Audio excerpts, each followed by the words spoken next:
Hello. Good to see you. Welcome. Welcome. Welcome. It's Friday. Thank God. It's also Culture Corner. We're here. We're streaming. It's another day, another stream in fascist America. Welcome to whatever this is, an attempt at providing education, advocacy, and a little common sense in this digital wasteland. I'm Aubri Devashrayee. Welcome to the people who are here interested in creating a better world. Namaste to you. Here we have robust discussion, good faith criticism. We educate one another, see the humanity in one another, but we also don't put up with bullshit. We're not doormats. So, whether you are here with good or ill intent, may you receive what you give. All right. It's Friday. I'm getting started a little bit later today. There's been various happenings happening. And I'll leave it at that.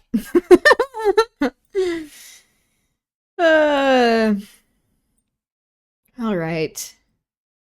Today is Culture Corner, as I mentioned. So we will be talking about culture. Surprisingly. Wow, I know. I have an adult drink today, so that's fun. We also will be getting into more of Macbeth. Yeah. That's about it. Hello, Mr. Goodtime. Welcome.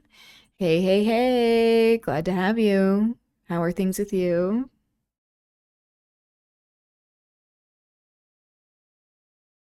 Speaking of the death of culture, my little sister just asked me what One Direction was. Well, you know, to some they are a staple of culture, indicative of a certain time and place. They were never really centered for me in my world, but I love that for other people. Hello, Aliana. Bunso, welcome. Good to see you. How are things with you?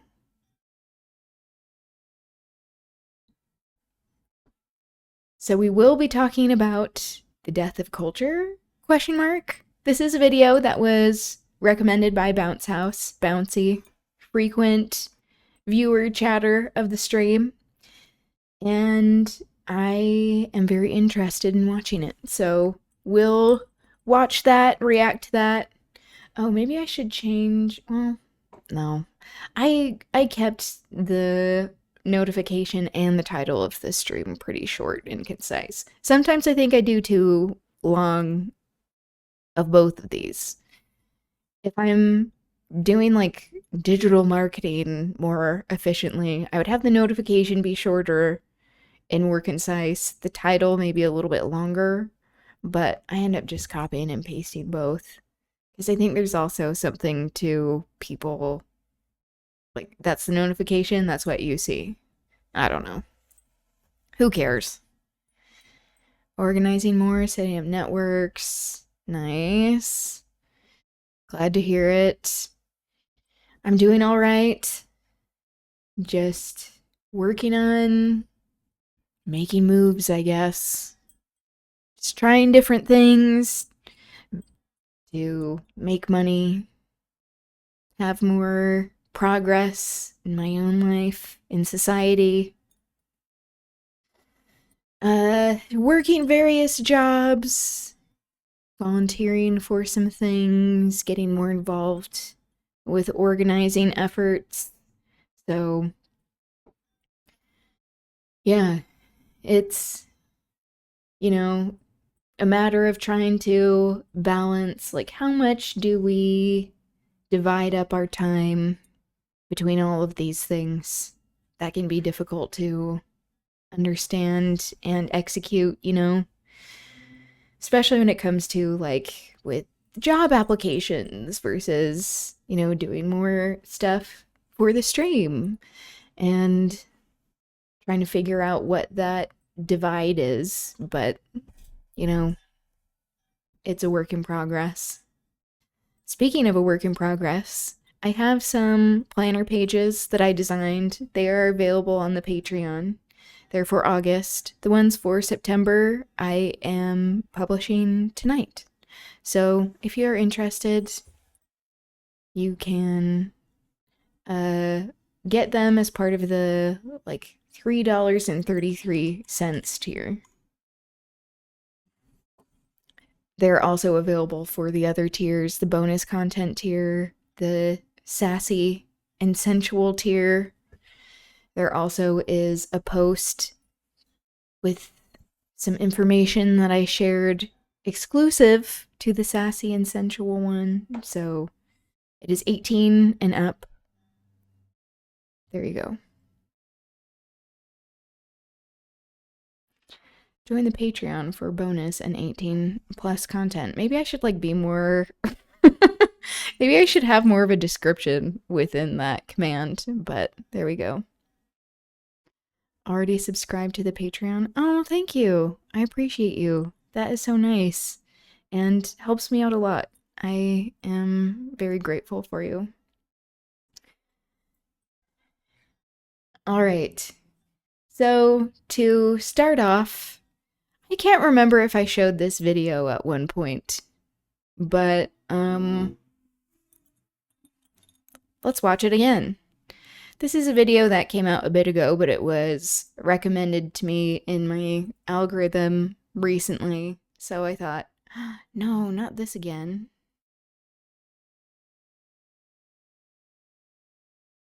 Here we go. I need to update the screen. We're restarting the capture. There we go. This means that I also have to do this for the audio. The Mac audio. I have a Mac. Outing myself here. Okay. I think that should be working now. Oh wait. Not the Mac audio. What? There we go. The monitor. That's what I was needing. All right. So this is from Beth McCarthy. Apparently, she is a musician. To be honest, I don't really know much about her music, but I saw this video and it made me chuckle, so I thought I would share. You're so tall. Oh wait. Here we go.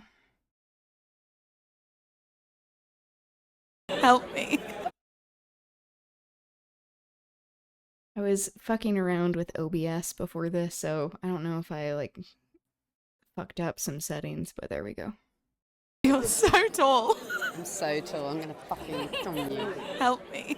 And what do you call it? Big fat lesbian.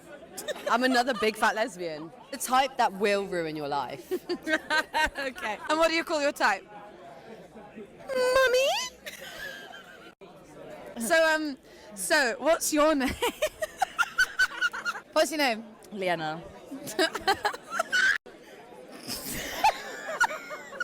Well, hold on, go.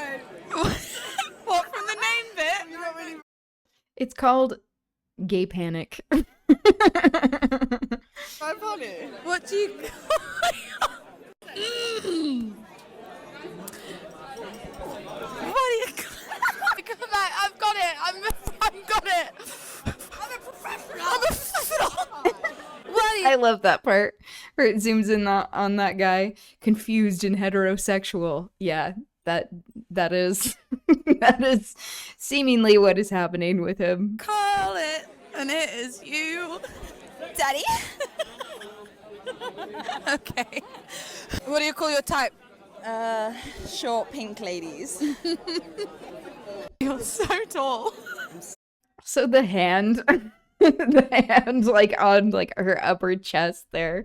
It's like, yeah. That feeling is very relatable. It made me laugh.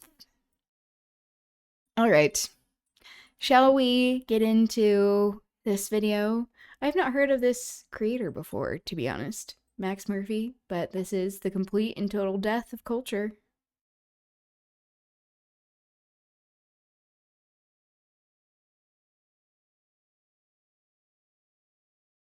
I have to refresh.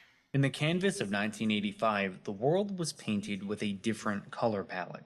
Television, reflecting society's ideals, showcased families bound by traditional values, with scenes of caretaker mothers, mischievous yet kind-hearted children, and diligent, hard-working fathers. This was a world of predictable comforts, a landscape of shows so similar that seeing one was as good as seeing them all. They were the lullabies of the status quo, a soothing white noise that reinforced the familiar.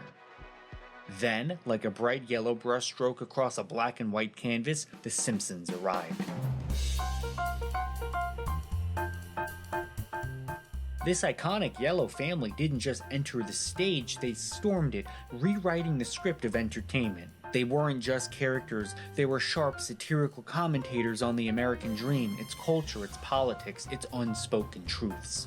From the critique of police brutality to the mocking of billionaire cruelty and the commentary on rampant consumerism, The Simpsons left no stone unturned. A yellow fever captured the whole country as each season pushed the envelope further than ever before. But as the 9th season... Oh, we're getting very serious. This is my quick insertion. Growing up, I was not allowed to watch The Simpsons. So that was something I was exposed to later in life. When was that? Maybe like, I think it was during COVID in 2020, that cursed year. That was when I watched it for the first time for real, because I would see it at some people's houses sometimes, but it was never like for an extended period of time. I would even have it be shown in some classes in high school and at BYU, the Mormon college that I went to, especially as he mentioned satire being very present in The Simpsons.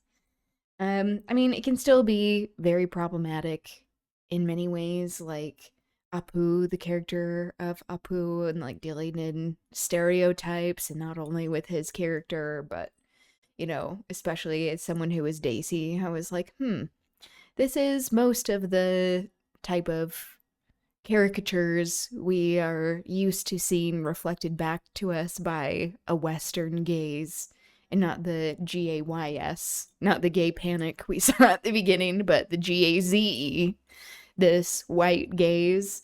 So it also like can't be ignored that people who have been called yellow in a demeaning way are Asian people as well, and how like if you come from an Asian background, I feel like that's something you immediately pick up on, is that they're yellow, and that it's also supposed to be white people. So it's, I don't know. It's interesting. There can be some clever satire that exists there, but yeah, that's my take at least. I think I went on like the Simpsons ride at Universal Studios. Like that was one of the first times I was ever exposed to The Simpsons, and I was scared of the clown. So there you go. Aired. A shadow Rusty, is that his fell name? over Springfield. The Simpsons, once a beacon of authenticity and anti-establishment wit, became dim and diluted. The show went from a parody of the status quo to a parody of itself, animated yet lifeless. Despite keeping their yellow appearance, all the color was gone. The Simpsons are dead, and what you see on TV today is what we call zombie Simpsons, continuing not for art or social commentary, but for commerce, a cynical cycle of merch and money, far removed from its origins. I mean, this is often what happens to many things. It's not just The Simpsons, but Anything that really starts out as good art often is taken over by capitalist interests if they were not already captured to begin with. But good art comes from good, honest social commentary, in my opinion. Not like it has to be exclusive to that, but I really enjoy when it includes good social commentary, that it makes it more meaningful. There's more meat to it. I mean, for like in theory, we, eating meat, there's like all sorts of like ethical dilemmas there. I can't eat meat at times though. So just throwing that out. Anyway, it's a turn of phrase, but more protein, I guess I should say. That's better. Getting to the heart of the matter of like having more substance to art is when it engages in social commentary. That's probably the best way of putting that. But yeah, that's not uncommon. There's a reason why we have so many fucking reboots of things. There's a reason why there's so many like live action recreations, and that they're all pretty underwhelming, annoying even.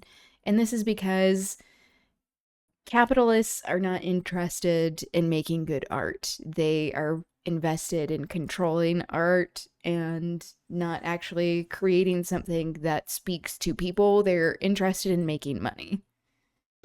And here's the scary part, something similar is happening across the entire media landscape. If you pay attention, you'll see countless examples of what I call zombie language. It looks Okay, just to finish off that thought, not to keep interrupting, not just capitalists, but also like who is existing in the capitalist class. It usually is because of these colonizing means and ends, and them centering whiteness, centering their idea of who belongs and who doesn't. So perpetuating these hierarchies, that art is used as a way for mind control and reflecting these power structures in a way that is more digestible to the populace, instead of actually calling out the hierarchies themselves. exactly like normal language, but there's something missing. It gives the impression that there's not really a person on the other side. We see zombie language online so often that we don't even notice it. We scroll past it without giving it a second thought. It's almost invisible, yet it's everywhere. This isn't about AI generated text, though that plays a part. Zombie language has deeper roots. It's in our blogs, our shows, our songs. It surrounds us daily, and some, tragically, adopt it as their own tongue. But where does zombie language come from? Who makes it, and for what possible purpose? Why is there human language without humanity?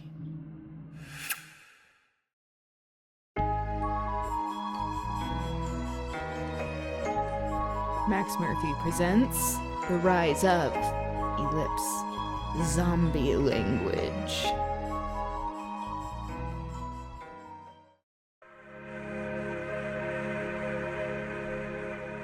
What is zombie language? If you spent enough time online, you've no doubt come across something that both fascinates you but leaves you a little unsettled. Liminal spaces. These are places built for humans but with no sign of life. Empty grocery stores, playgrounds where laughter should be heard, now silent. The unforgettably bland hallways and office spaces sitting motionless beneath cheap fluorescent lighting. Looks like a shot of backrooms. I have said this before when talking about backrooms. I think the set design and music, those are the true standouts of the film. When was this made? 2 years ago. Huh. Were there other Backrooms movies before this? Or is this coming from something else? I could swear that is exactly what it looks like. I'm gonna look this up while we continue. They're universally recognizable not just in their emptiness, but in their uniformity. Architecture that reverberates a lifeless sameness, as if the very essence of humanity had been meticulously erased. Liminal spaces are creepy not because there aren't people there, but because there isn't humanity. I want you to look at this medieval Yeah. Yeah, that's what it looks like. Same wallpaper. This hamburger.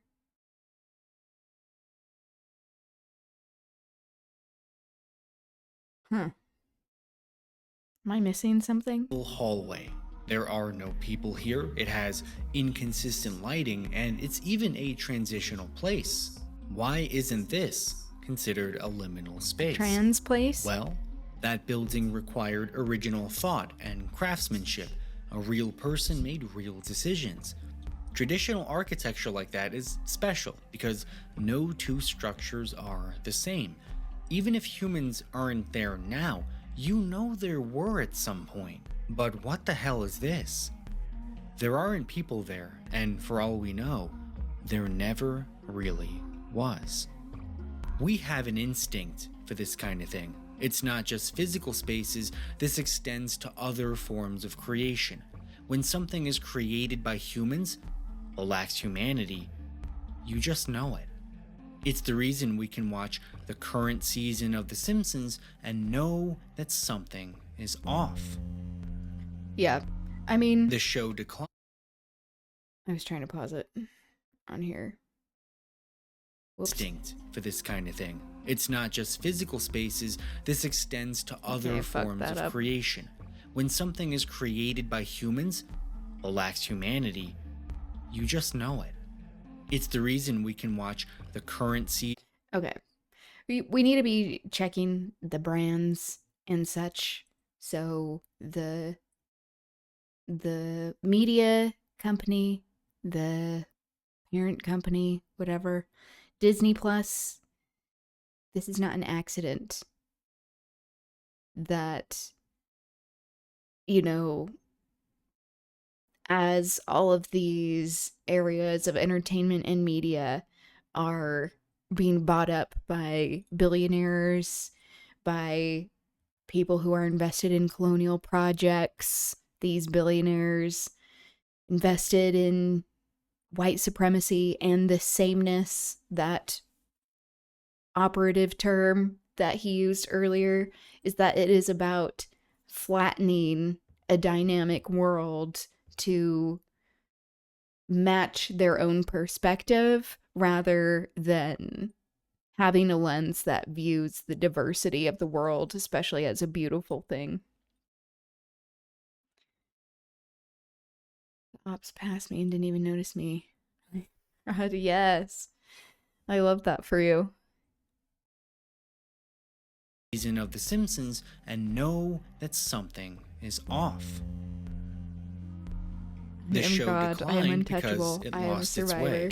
no longer criticizing anything, at least not meaningfully. Today, The Simpsons are no different than the bland family sitcoms it replaced, wearing the mask of rebellion but without ever rocking the boat. You might be surprised to find out that this is so common that there's a word for it: recuperation. Recuperation is the process where radical culture becomes assimilated and watered down, subverting its original meaning. It's both tragic and ironic, a subversion of the subversion.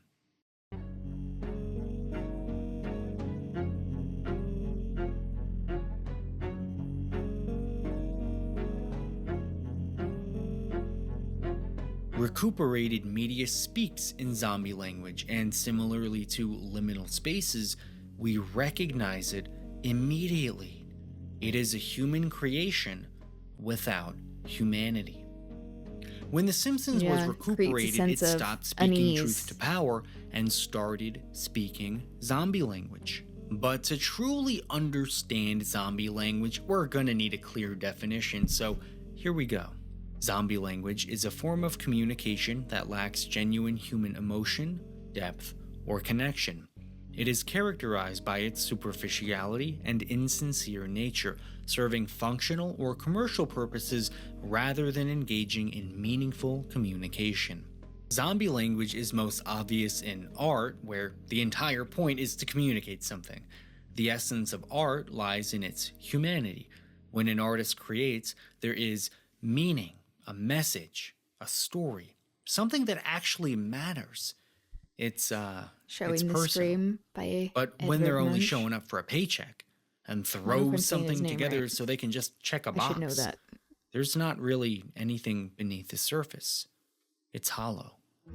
Zombie language replaces the authentic expression of the artist, undermining everything that makes them human.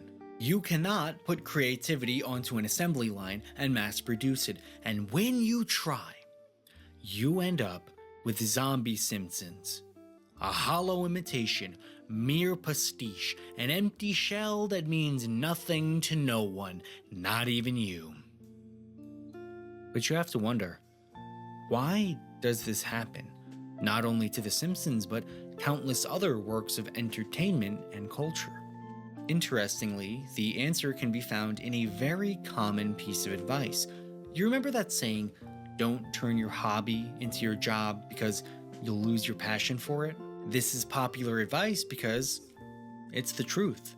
This idea has been validated. But often, especially for people who are of millennial age and younger, Gen Z, it's like turning your hobbies into your job often is a necessity existing in the time that we have and do. Okay, so we use the word pastiche. This is a word that is found very abundant in academia, in artistic circles, but it's not necessarily used in everyday speech. So, a literary, artistic, musical, or architectural work that imitates the style of previous work. So, such stylistic imitation. That's the first definition. 2. A musical, literary, or artistic composition made up of selections from different works, like potpourri or hodgepodge. And then pasticheux is a noun as well. By decades of psychological research.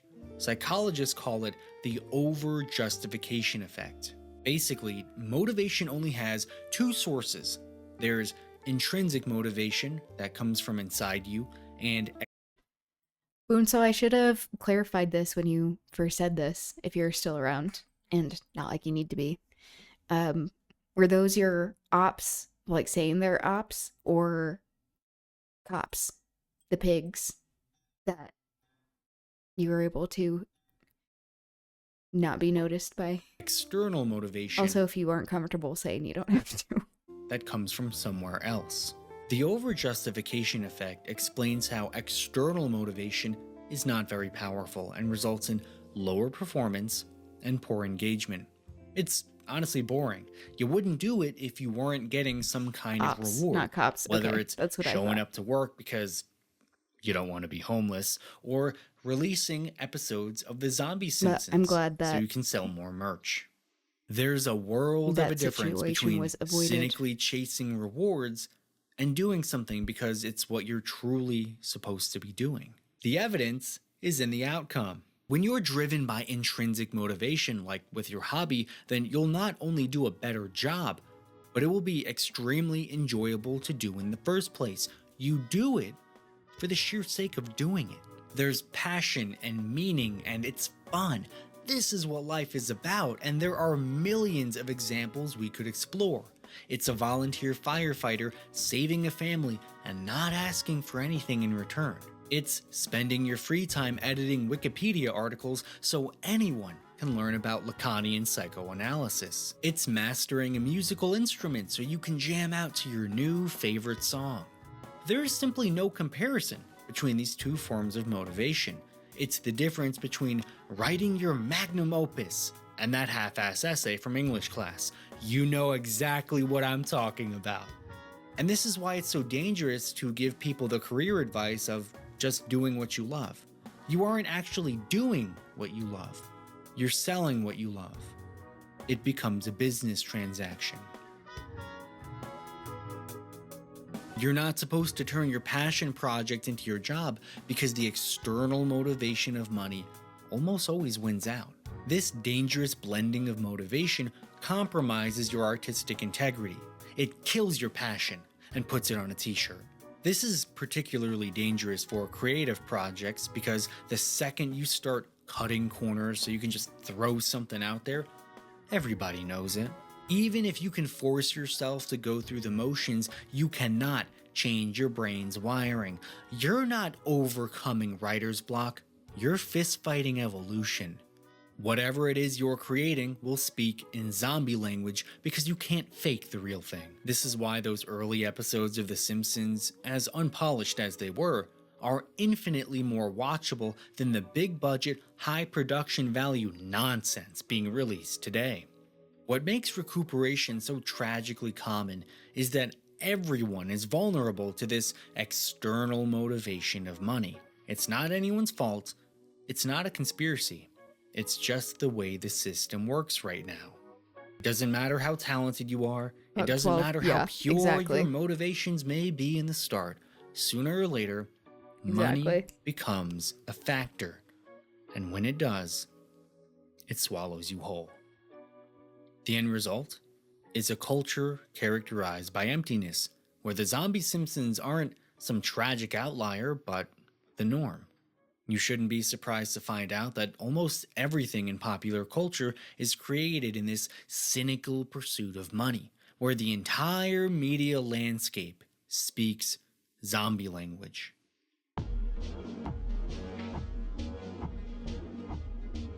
Now, when it comes to art, I am of the opinion that anything and everything should be considered art, with one very important exception.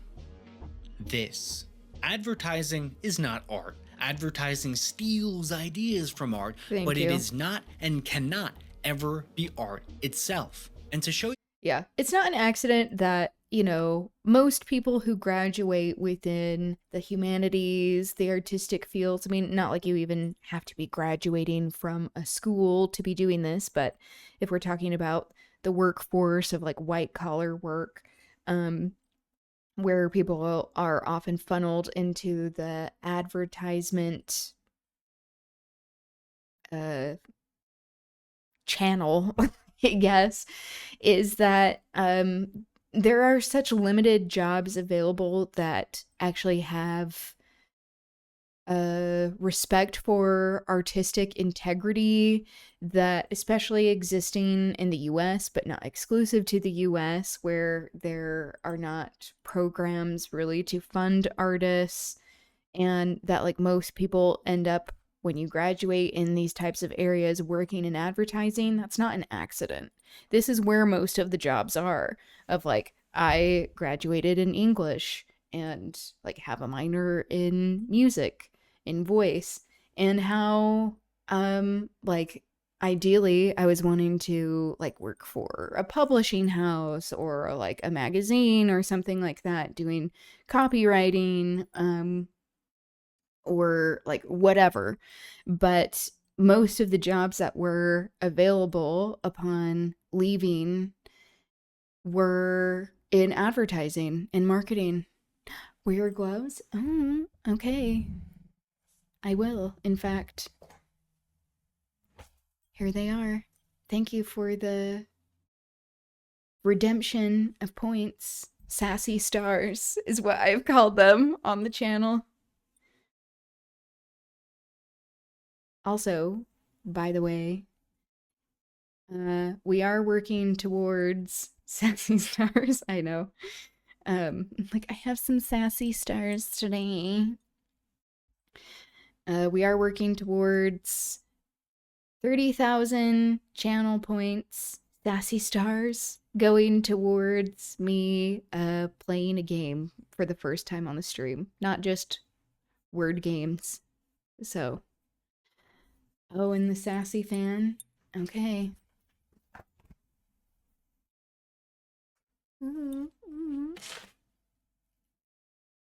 That's for you. That's for you, Bunso. To be honest, I was like, this morning, I was like, I need to come up with more options for myself for doing sassy fan work. So I was like practicing. I was practicing to be like, I need to come up with a diversity of tactics for the working. Culture Corner request. Ooh, what would you like to request for going over on Culture Corner today? Culture Corner on war, please. Okay, so like the like art that is anti-war, like a theme for Culture Corner.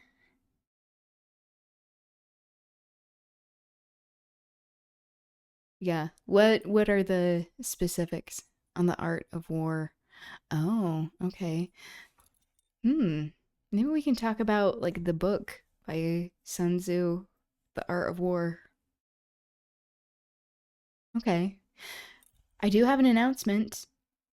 Next week, Androgynous Water and I are going to be doing a culture corner together, so that will be combined. Maybe the next week I will pull up some information on the art of war and read a bit from it. How does that sound? So not next week, but the week after? You what I mean. I want to share my favorite Franz Kafka quote. If the book we are reading doesn't wake us up with a blow on the head, what are we reading it for?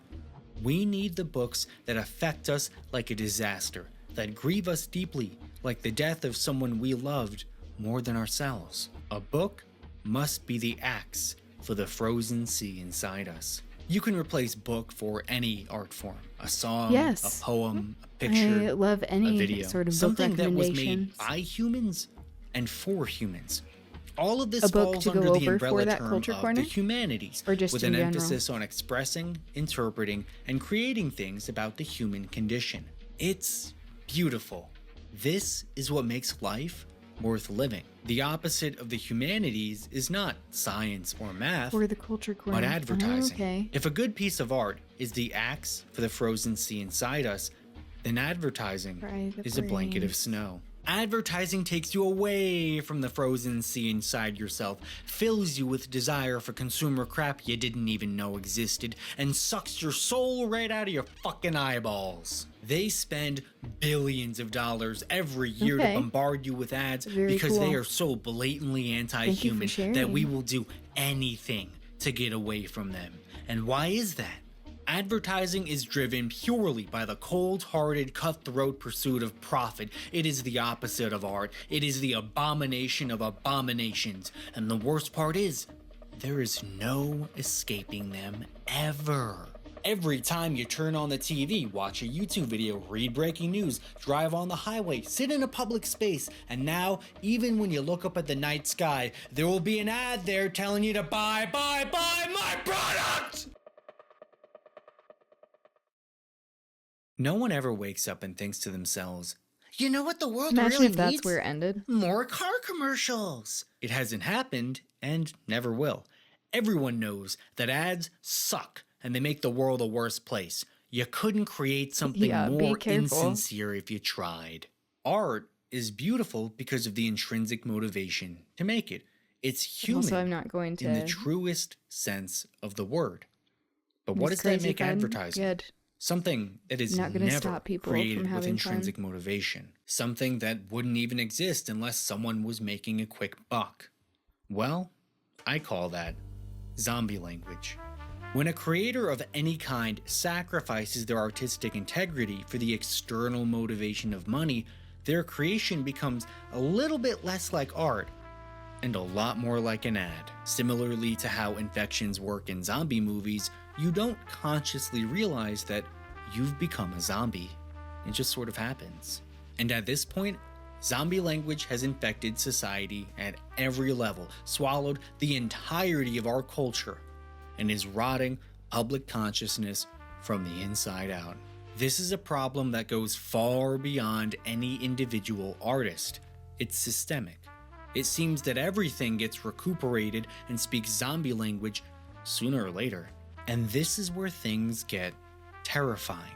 Recuperation might be more than just the occasional subversion of counterculture, but an inevitable process built into the system itself. Here, we can borrow a term from Mark Fisher, what he called pre-corporation. What we're dealing with now is not the incorporation of materials that previously seemed to possess subversive potentials, but instead, their pre-corporation. The preemptive formatting and shaping of desires, aspirations, and hopes by capitalist culture.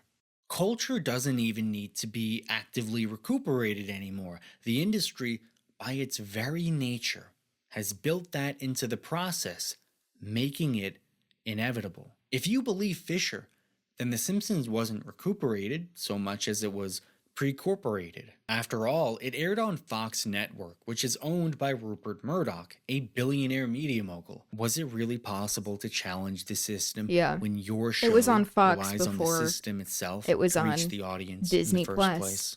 I think Is there we can much of a find an answer difference? in a much more subversive show, Squid Game. Squid Game isn't just a criticism, but a condemnation of the system. Its ruthless profiteering, rugged individualism, and the bleak economic circumstances we're all too familiar with. Despite its radical nature, Squid Game 2 was not only recuperated, but pre-corporated from the start. After becoming the most popular show on the most popular streaming platform, it quickly descended into a format for a silly game show, no longer criticizing the system, becoming a mere spectacle within it.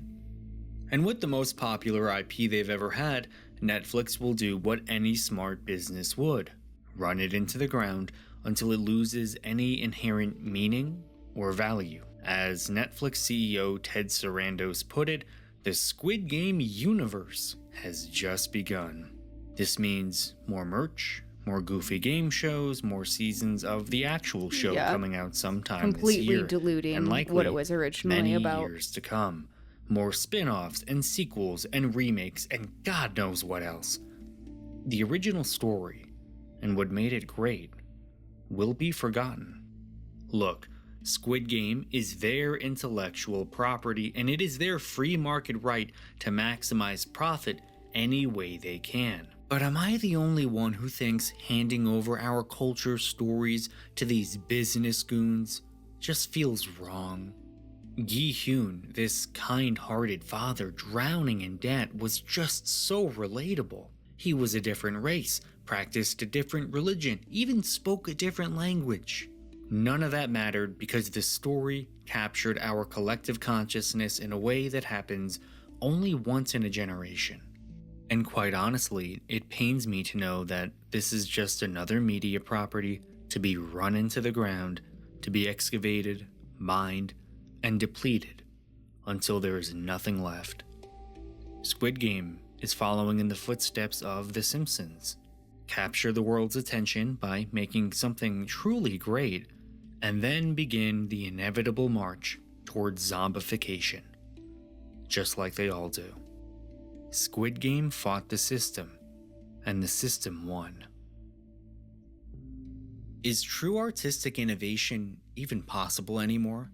Whatever idea you have, no matter how innovative or subversive it may be, has already been pre-corporated before it even existed. As Fisher explained, here even success meant failure, since to succeed would only mean that you were the new meat on which the system could feed.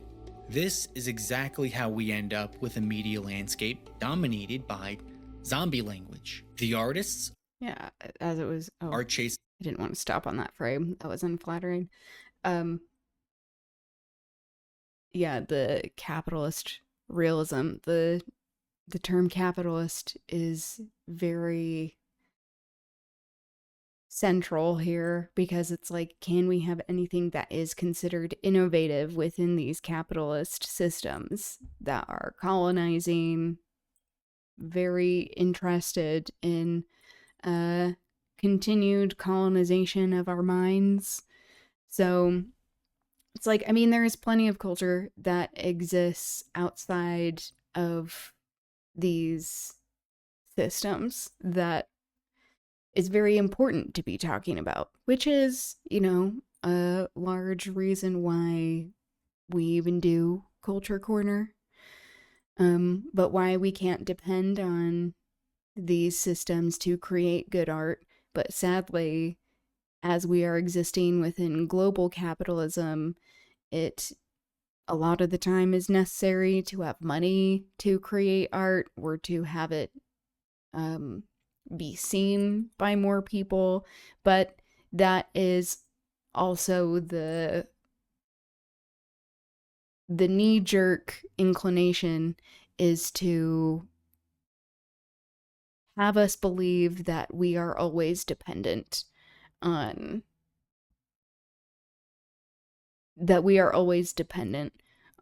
these capitalist systems, colonizing systems, to create anything that is meaningful.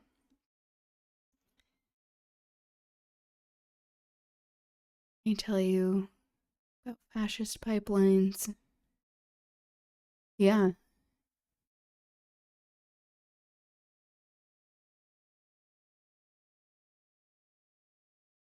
Subculture to do things like practice. I mean, that is good to know. Yeah, where it's like all of this training is happening. Bigger bank accounts. The art itself is recuperated or even pre-corporated, and the public is left with culture where you can't tell the difference between what's an ad and what isn't. They've become Yep. Whenever I watch shows, movies, I'm usually like, they got their product placement, because, yep, that is who is invested in a particular artistic project. And we should also be skeptical of the reasons why they are invested in certain things. The same. We have surrendered our collective creativity, the human expression of art, to the empty abyss of the market in the vain hopes of turning meaning into money. Guess what, motherfucker? It doesn't work that way. We ended up creating a disease that is killing our culture and has already infected the biggest names in entertainment. This is so widespread that we already have a word for it. What we call the sellouts. It's obvious when someone loses their intrinsic passion and continues because it's the only thing they know how to do, because chasing a bigger bank account is the only thing that matters anymore. It's the Jonas Brothers promoting Walmart, or Kim Kardashian shilling a cryptocurrency on Instagram. The sellout speaks exclusively in zombie language, losing whatever connection to artistic creativity that made them popular in the first place. The tragic part is, most people can't tell the difference. This is exactly Kim Kardashian what Fisher was was never talking about. creating Even art. in your wildest dreams, when you become an A-list celebrity, So, just calling that out. internationally known She's never been and an admired artist. by millions of adoring fans, here too, success She's is always been failure. doing because the things only for thing that brands. you are, and the only thing that you will ever be, is the new meat on which the system will feed. And it only needs one bite before you're infected. Before you sacrifice your humanity, your artistic integrity for them dollar bills.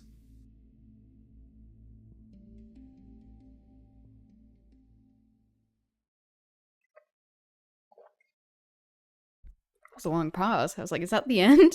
I think we have more. In the past, culture and commerce were completely separate and had nothing to do with each other.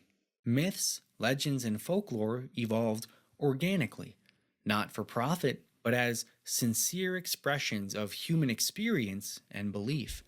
These Showing Robin stories Hood, it looks resi- like. I mean, I also, like, coming from a decolonizing perspective, A lot of the time, we can have like myths and legends develop as well because there are political interests of people who are in positions of power dictating what is being viewed as right and wrong, who is being viewed as good and evil, that there is a lot of religion that can be ingratiated, but yeah, we have to talk about the coercion of hierarchy. And when we have people who are in positions of power actively wanting to control the narrative and how people are describing the world, I mean, this has existed for a long time, but why it's so necessary to be decolonizing. Forming powerful personal connections with their audiences. They shaped identities and values in a way that was profoundly human. Today, we face a very different reality. Our cultural icons, our modern myths are completely subservient to commercial interests. The whims of money dictate not just the survival, but the very nature of our culture. And you have to wonder, what kind of culture would we have if the artists didn't have to worry about pleasing the advertisers or making sure the shareholders got a return on their investment? What would happen if the culture we created existed for its own sake and not how much revenue it might generate? How much of our culture today immediately disappears if you take money out of the equation? My friend, I hope you're starting to see the scale of this problem. Zombie language is everywhere, and even if you found an artist who doesn't speak it yet, just wait. It's only a matter of time before they do. They've already been pre-corporated. Art and culture should be beautiful and meaningful, but we wake up every day and perpetuate a system that makes this impossible, that forces authentic self-expression to bend the knee to whatever can make the safest return on investment. We're bombarded not just with zombie language, but zombie culture. Fisher explained it like this. Capital is an abstract parasite, an insatiable vampire and zombie maker. But the living flesh it converts into dead labor is ours, and the zombies it makes are us.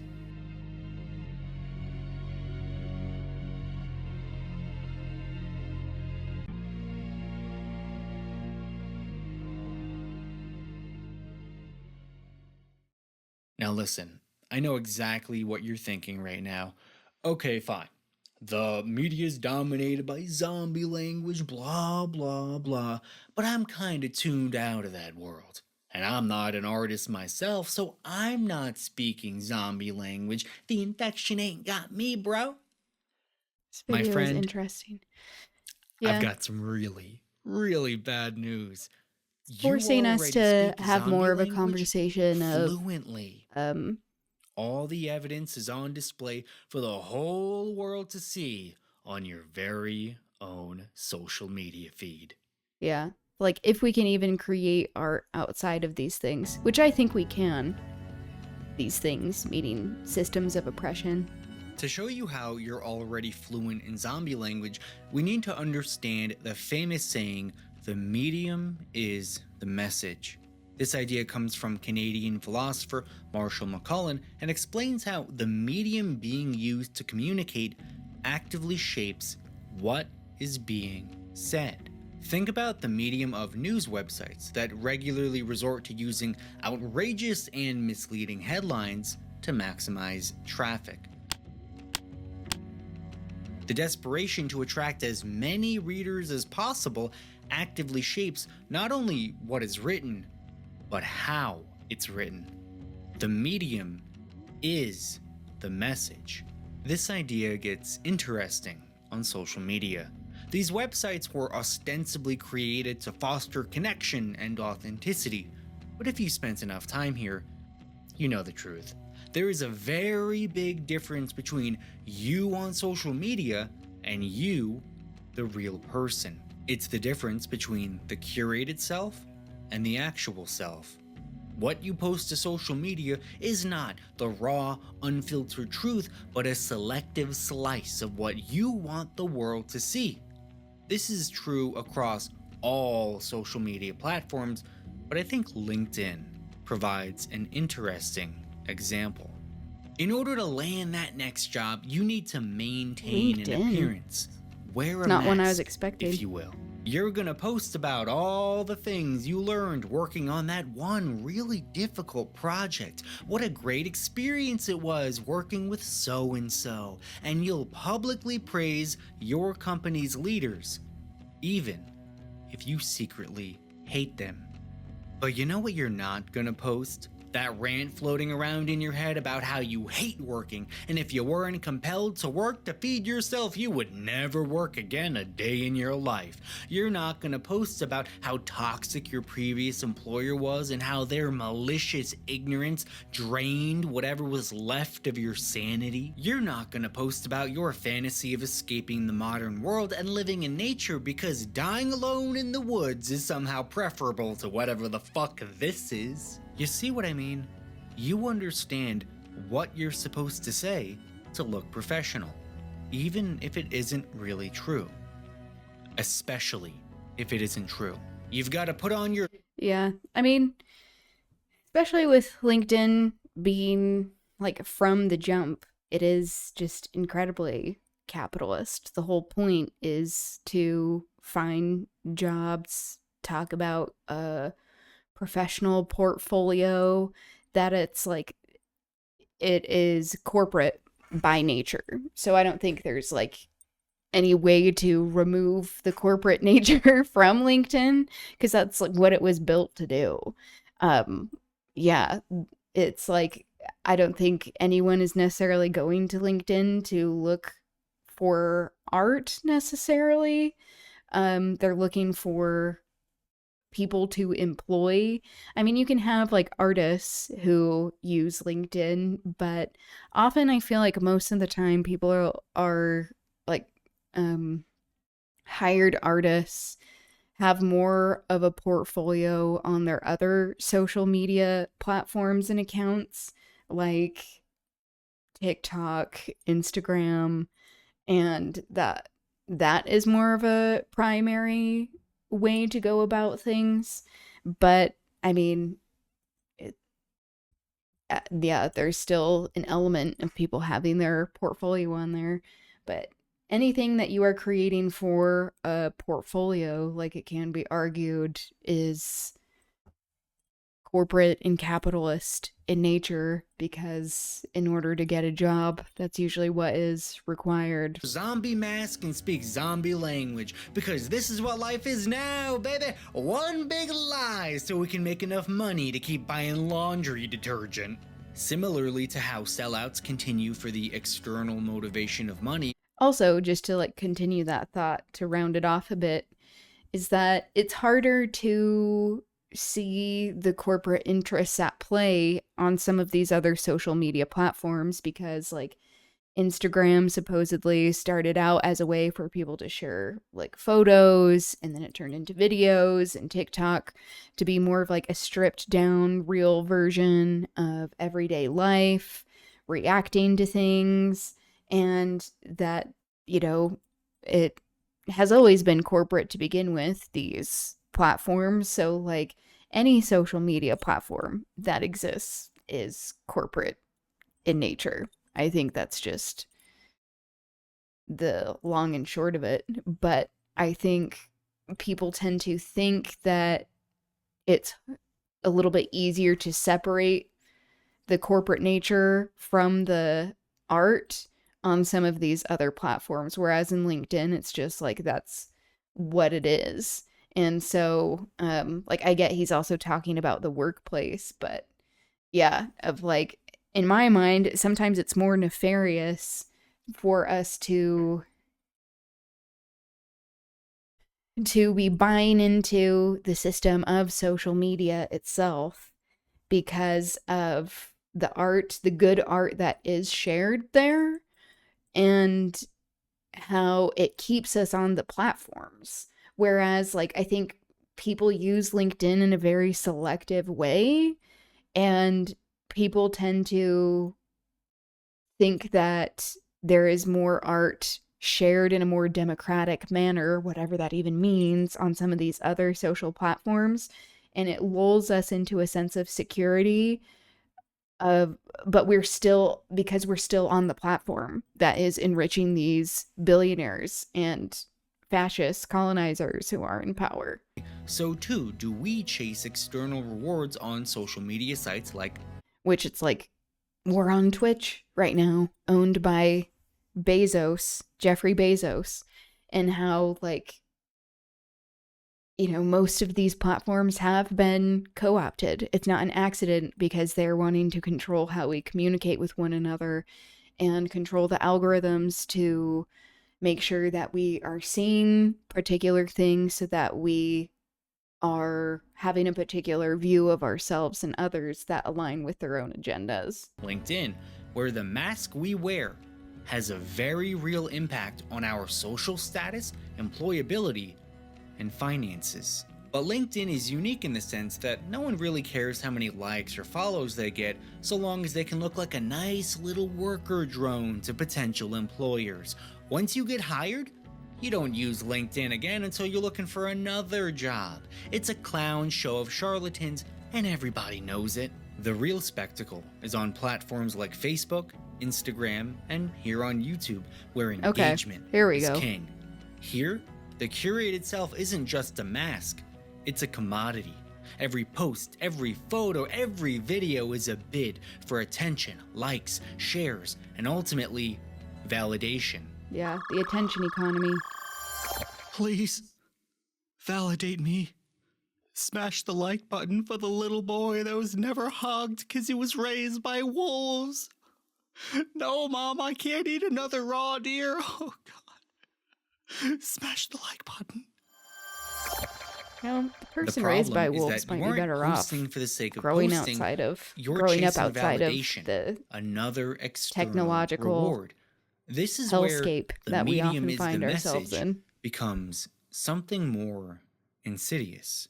If the medium is social media and the message is some aspect of your life or your ideas, then at least some part of you becomes deeply interconnected with social media.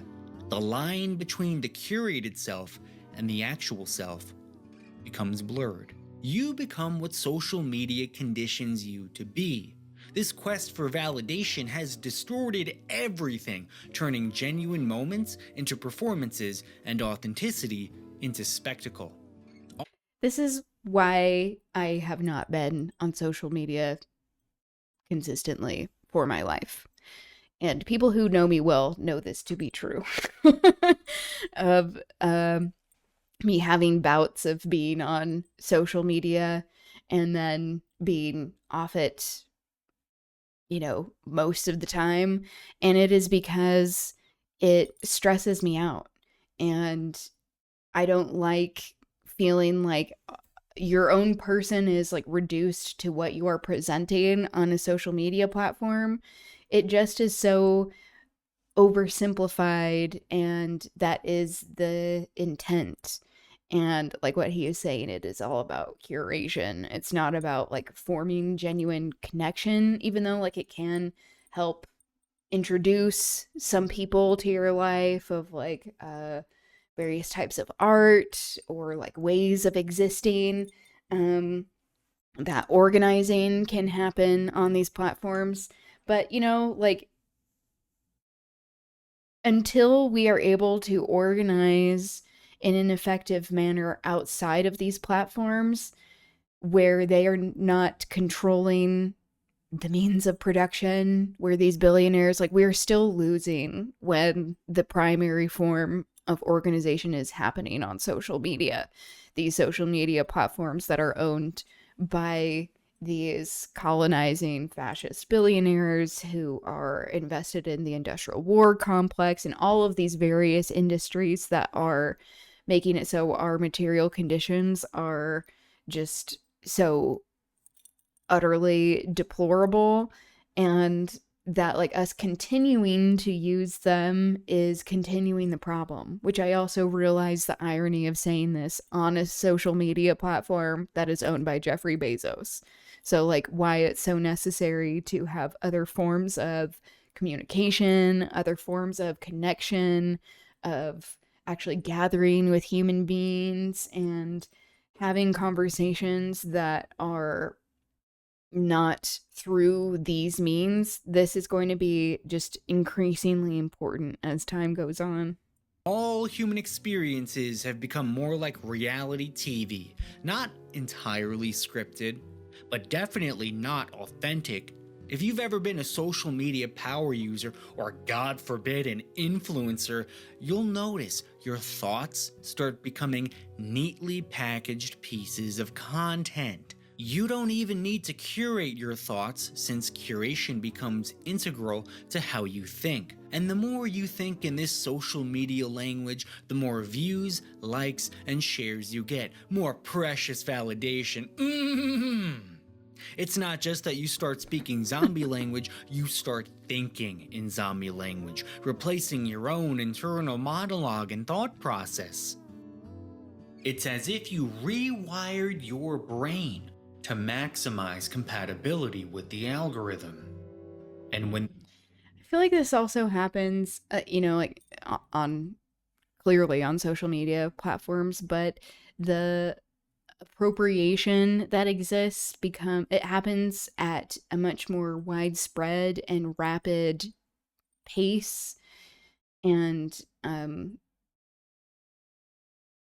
how, especially when it comes to like lifting certain kinds of slang from other cultures or fashion, and like it's good to have more information available to people, but like when I first got onto TikTok, and then I like got off pretty quickly. I know a lot of people like it, but I know a lot of people like all of these platforms. Like consistently what I've seen, I guess, on all of these platforms, but especially what I saw on TikTok is like just people speaking like very overtly in AAVE, also in queer coded language, often that is lifted from ballroom culture, which is coined and created by Black queer people in Harlem in New York City. So, like, and not exclusive to that area, but how appropriation happens at a much more rapid pace, and it's harder to contain, and it often gets normalized much quicker. they make changes to the algorithm, so too do they change your subjective experience of the world.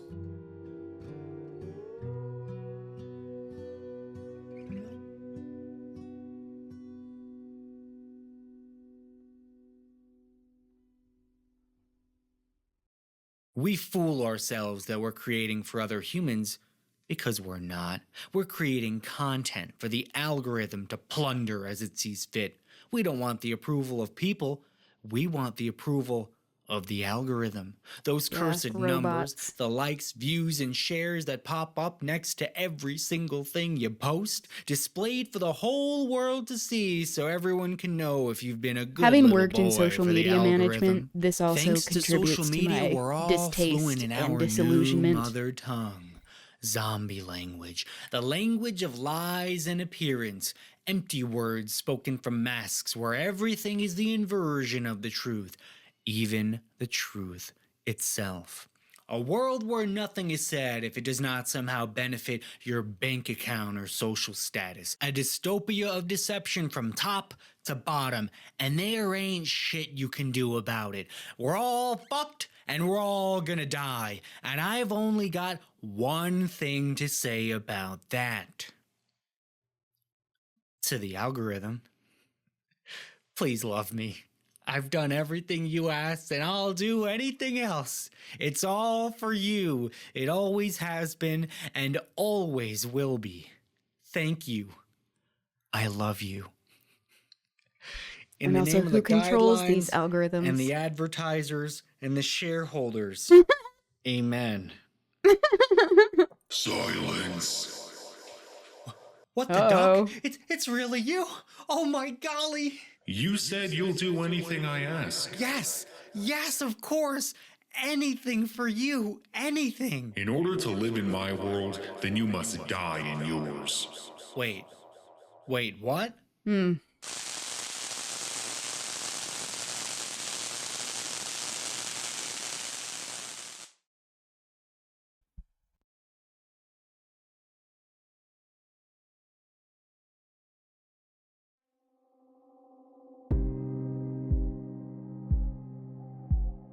Popular culture is a mirror held up to our collective psyche.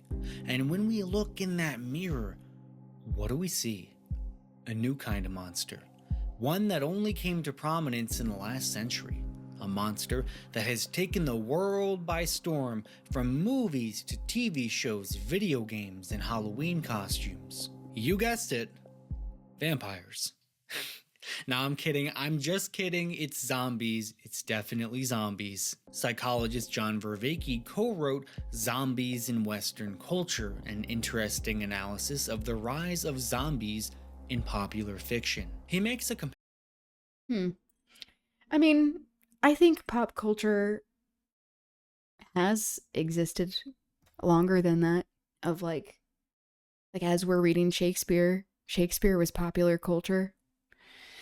Where it was generally accepted by the masses and the ruling class. I think that is what is considered pop culture, but also who is controlling pop culture, because it's not just a reflection on society, it's a reflection on who is being propped up by the ruling forces in a society to be popular to begin with.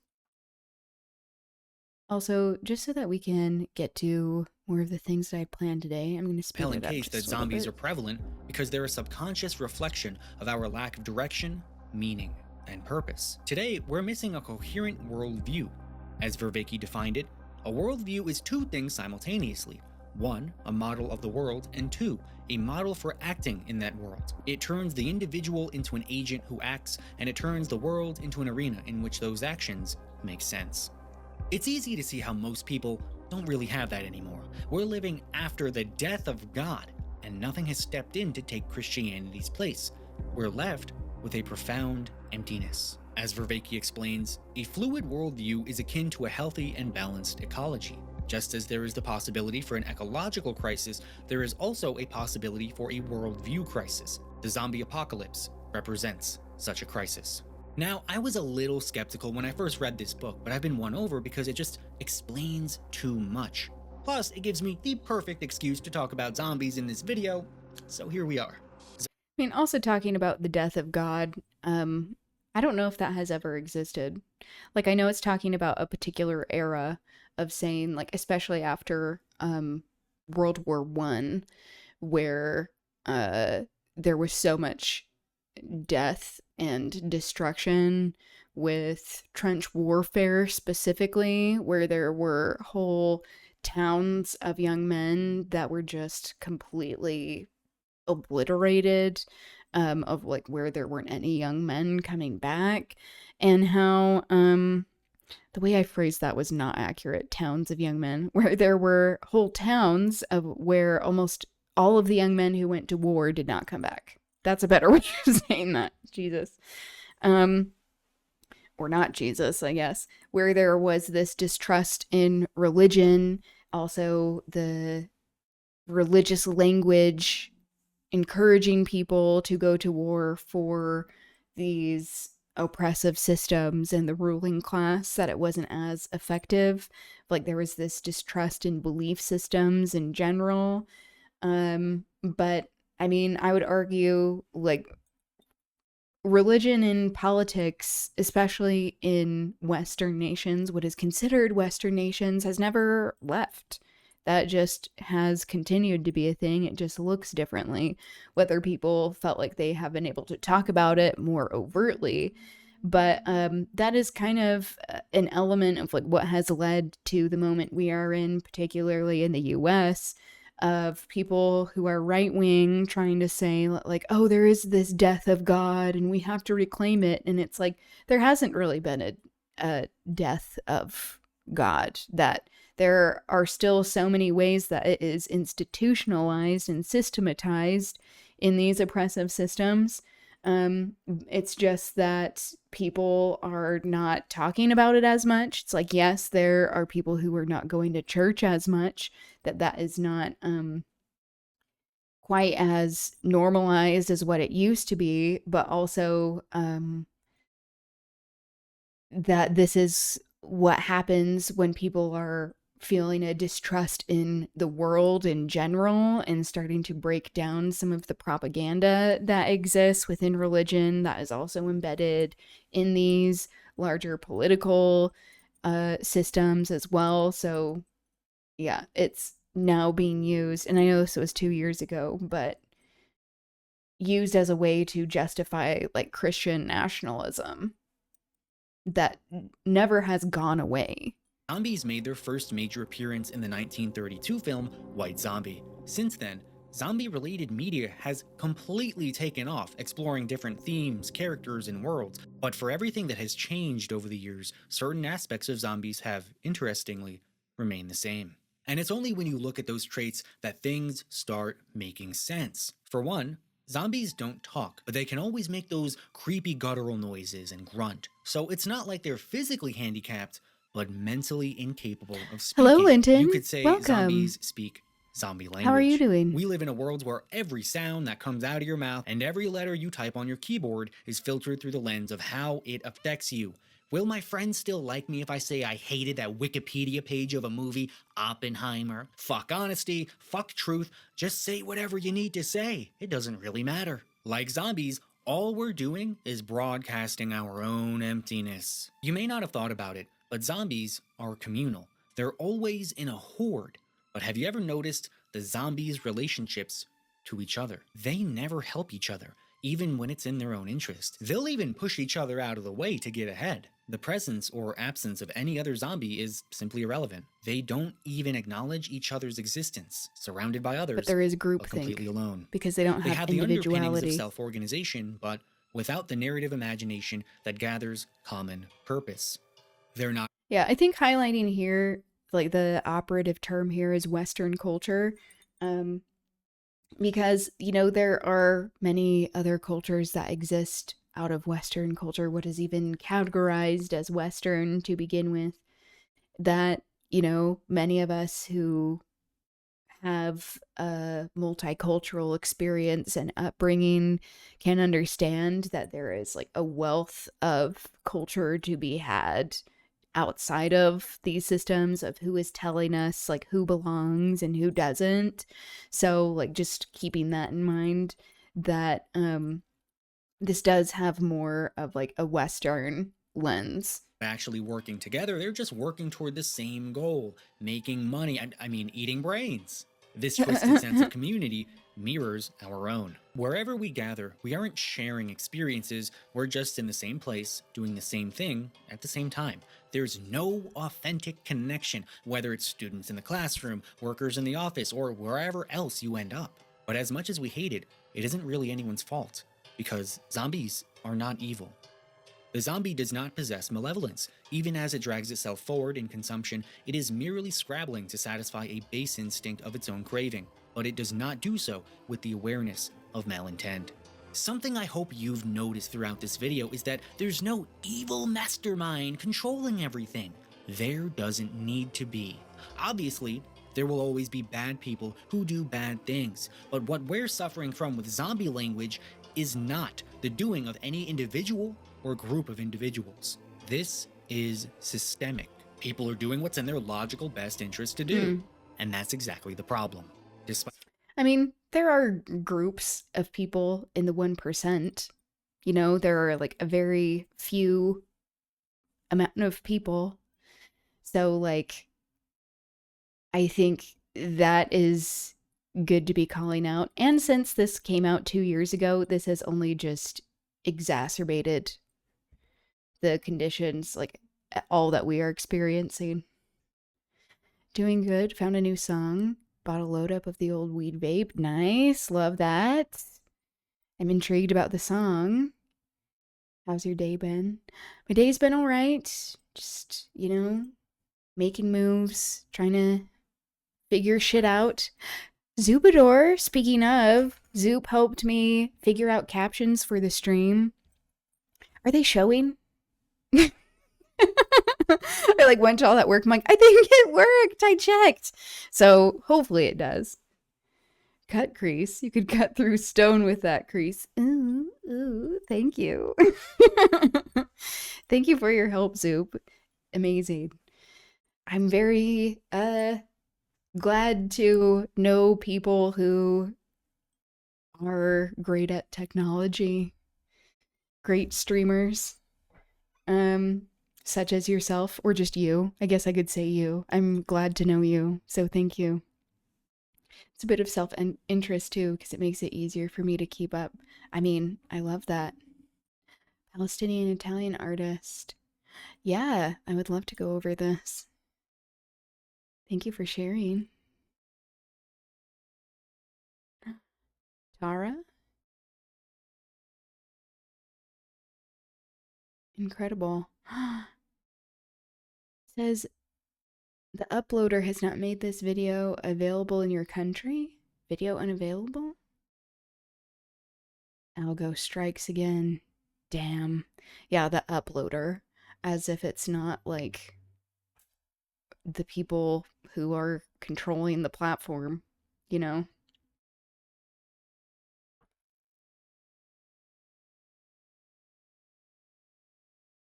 I'll look around and see if I can find it elsewhere too. Oh, you're saying the IG algo strikes again. Yeah, I mean, as we're talking about here, this video is called The Complete and Total Death of Culture. It's like, who is defining culture? Who is uplifting certain things to be considered culture to begin with? That is something we should always be skeptical of. Ooh, okay. This is working. Thank you. Thank you very much. Like the absence of bad intentions, zombies' actions still cause suffering. Doesn't have the subtitles as the vid one does, themselves. but it might play. Zombies are heedless. They have no regard for their own survival. I can look up defying lyrics as the well. essence of every other living thing, like ever. Life wants to live, but zombies, they will die to consume. Are we really so different? We are quite literally sacrificing our species' survival for some imaginary number to keep going up. We all bitch and moan about the bottomless pit inside the modern consumer, but every single one of us is just as guilty as the next. I can't even tell you how much crap I bought online this month. I'm part of the problem. I know it, and I will not stop. What am I gonna do? Not buy the things I want? Give me a break. We're trapped in a dance of destruction we perform absent-mindedly, without ever hearing our own footsteps, and with each step we take, we inch ever closer to the dark hand of death, and when it finally takes us by the throat, that will be the first time we were touched in dying memory. Zombies are untouchable. The ultimate tragedy of the zombie is its physical isolation, a being untouched and untouchable due to its infection. In our world, this manifests as the erosion of intimacy and connection. Those with whom we are intimate are more real to us. Objects we have handled are more real to us. Emotions we have felt are more real to us. Losing touch costs us our grasp on reality. We're losing touch not just with each other, but with reality itself, floating through a world where screens and spectacles mediate our lived experience. Even if you don't sit in the movie theater watching the latest zombie movie saying #relatable the whole time, the plight of the zombie is eerily familiar to us, and if Vervaeke is right, it has everything to do with the absence of a world view. We no longer have a story giving meaning to our actions or transforming the world into a stage where those actions make sense. We've got nothing. Now, you might take a step back and think, so what if we don't have a coherent worldview? Who cares? What's the harm, Mr. Max Murphy, making your silly little YouTube videos that no one watches? Whether you realize it or not, you are suffering from profound spiritual damage. And to understand how bad it is, we need to explore Ernest Becker's Denial of Death. There's significant overlap between Vervaeke's idea of a worldview and what Becker called a hero mythology. To Becker, a hero mythology is essentially a grand narrative that you act out in your life that gives you meaning, purpose, and direction. It could be a religion, a political ideology, a personal mission, or even your career. It gives meaning to your otherwise meaningless life. But Becker thinks it also does something much more important. It gives you the opportunity to deny your death. I watched a video essay today We that has humans a are lot of keenly aware overlapping that one points day with this we one will today. die, Ooh, and do tell. knowing this is actually kind of traumatic.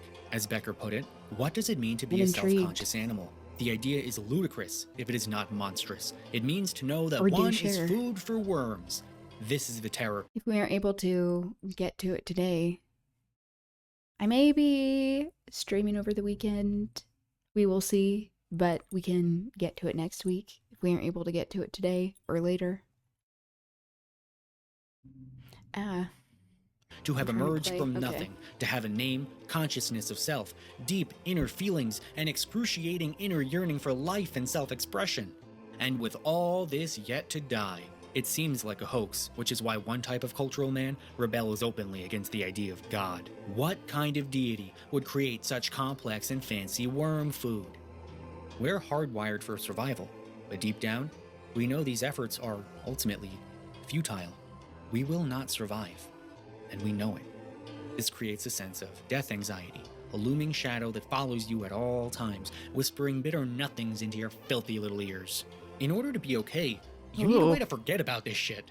That's where the hero myth comes in. We use hero myths to delude ourselves that we aren't a random talking like byproduct that. of evolution, floating around on a rock in space, going nowhere, destined to be a Big Mac for a That reminds me of what was it? Was it today, Zoop, that you had your stream title be like Susie beat me up and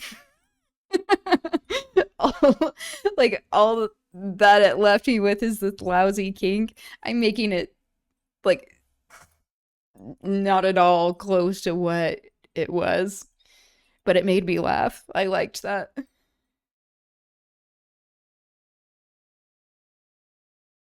Oh, it's 9 minutes. Okay.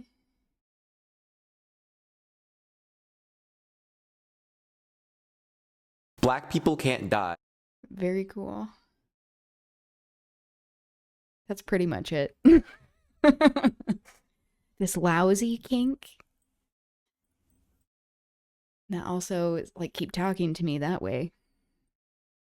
family of wormy boys. Not only does it keep your mind off your inevitable death, but it gives you a way to almost become immortal by being part of something bigger than yourself. We create countries and join cults and start punk rock bands in a vain attempt to pretend any of this actually matters. Does it really matter if you grow your cringy little YouTube channel to 1 million subscribers, enlighten the world with philosophy, and make it in the history books? No, it doesn't. But it's fun to pretend it does. Instead of living in the real world, we spend our lives in this symbolic world of invented meaning. The denial of death is most pronounced in religion, where it's the central premise of the belief structure. Nah, trust me, God has a plan for you, and if you do everything right, you're gonna live forever on a cloud drinking fancy non-alcoholic champagne because angels don't get drunk, bro. That is so much more comforting than being fucking worm food. Didn't hear about As humans this. stumbled into self-consciousness, our ability to create culture and forge hero mythology was our natural defense mechanism against the impending doom of death anxiety. These hero myths or worldviews, whatever you call them, gave us meaning and made it okay that we are going to die. Today, we know that none of these stories are the truth. Recognize him. Rest in power. Professor of sociology at the University of Cambridge.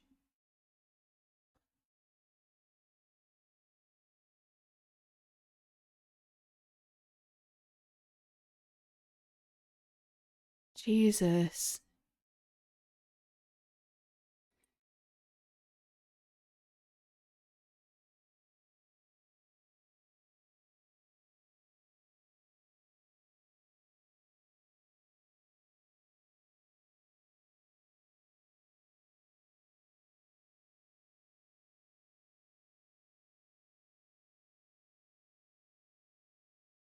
Person used to make really good 1 to 2 minute video essays on TikTok, but just started on YouTube to do slightly longer ones. He's very good at linguistics. Oh, that's good.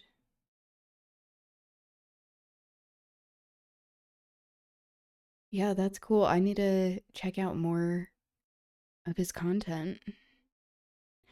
I mean, as most of you know, I love long form content, so I'm like, oh, the longer ones I usually pay attention to more. He was a Cambridge professor who had plagiarism allegations, which I think were found to be false in one investigation, with another ongoing, but the media piled on, covering it hundreds of times over the last couple of weeks. That's why he looks familiar to me in, yeah, like even this overview here. British academic and author who was a professor of sociology at the University of Cambridge, Arday resigned following widely publicized allegations that he plagiarized and falsified parts of his research, as well as claims of fabrication in his autobiographical accounts.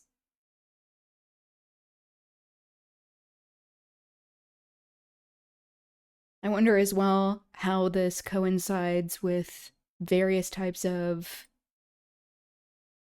activism he was involved in, potentially.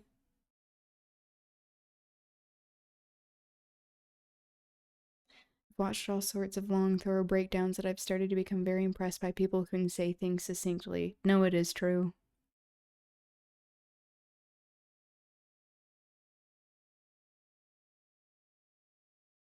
Yeah, of like time, having time is a luxury. We know that Zeus is not the one causing thunderstorms. We know there's no such thing as an immaculate conception. We know that when we die, we are gone forever. We know the old stories are lies, beautiful lies, compelling lies, but lies nonetheless. The gods stopped existing when we stopped believing in them. We've become smart enough to reject the hero myths of the past, but not smart enough to invent new ones. You've been reduced to a nothing. You are a random accident, and everything you do is a random accident.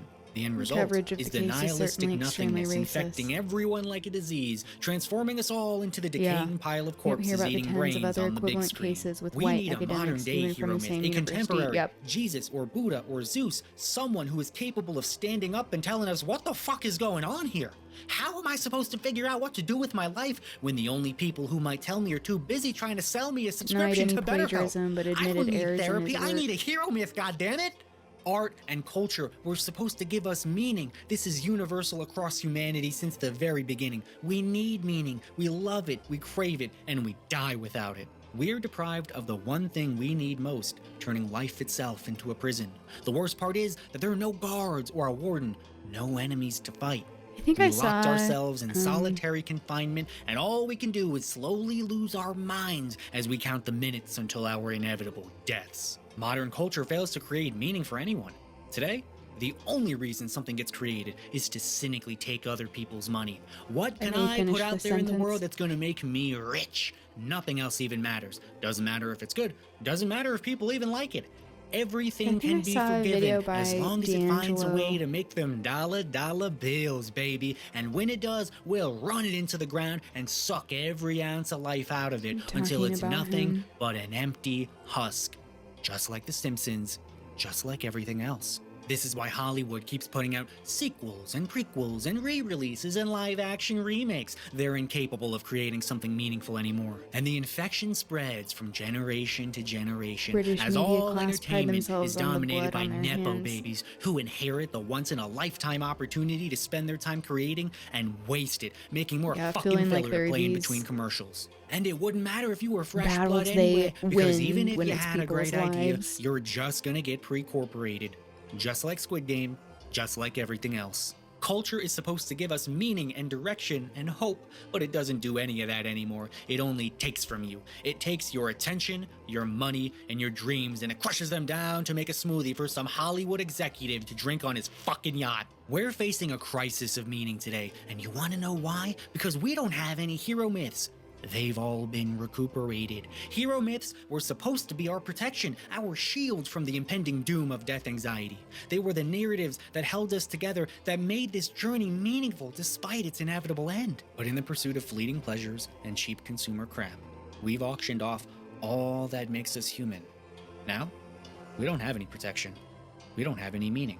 We're entering the crisis. Thank you The for war, the the drought, contribution, the Linton. extinction of life as we know it. And we can't be bothered to do a damn thing about it. Streaming a Won't first even slow it game. down. That Is isn't the a reason word we're happy to march game. straight into oblivion because we don't have anything worth defending? Do you really think our fucked up way of life is something that should even continue? We're not human anymore. We're the Walking Dead, and everybody fucking knows it. We're not denying our deaths anymore, so why delay the inevitable? At least then, this sick joke can finally be over. Well, I think he's had it. Not to diminish what he was saying. What? Is that part of a playlist? Okay. Pausing. Yeah, I think there is this idea as well. Hello, Turd Bomb, and thank you. You can only contribute 2K a day. I guess. Is that what I put the settings at? I don't know. YouTube often just automatically tries to autoplay next videos. Yeah, that is true. It's the old, just following the ultimate consumption model. We're gonna hit the goal. Oh, what game are we gonna play? We'll have to do a poll on it. I think that video also, like coming from a multicultural lens, it kind of shows how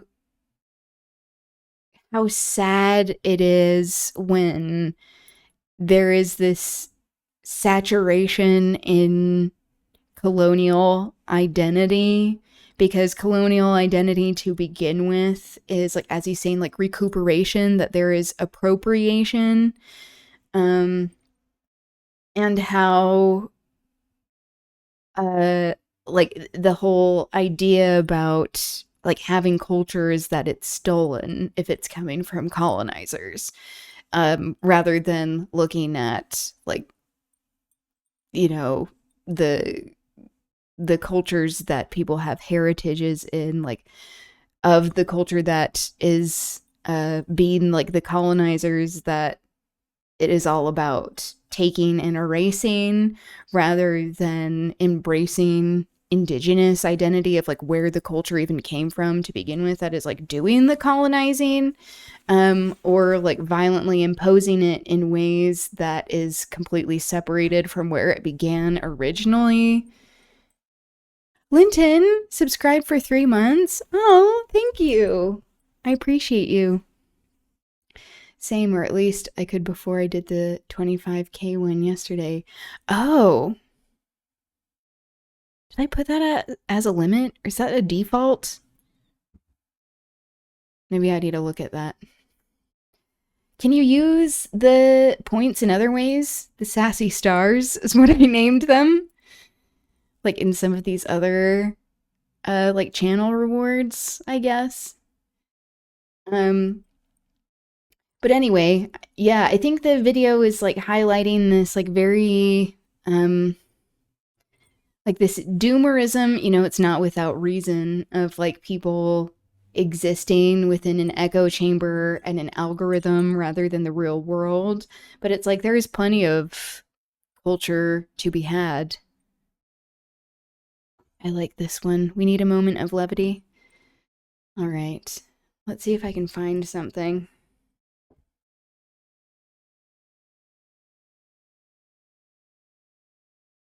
Let's see.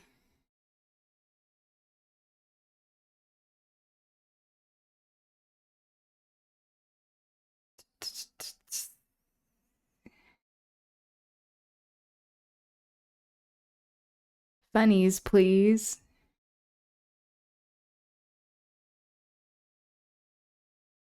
Yes, Linton. Oh, did you use some to make those slightly bigger? Free Palestine. Funnies, please. Like, what have I seen that was funny recently?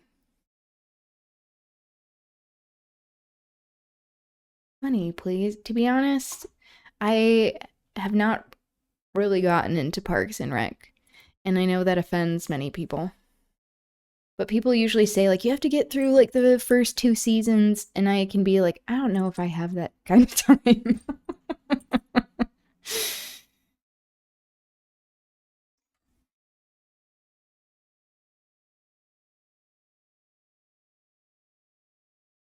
Wow, I'm unfollowing. I know. Crimes. Crimes being committed.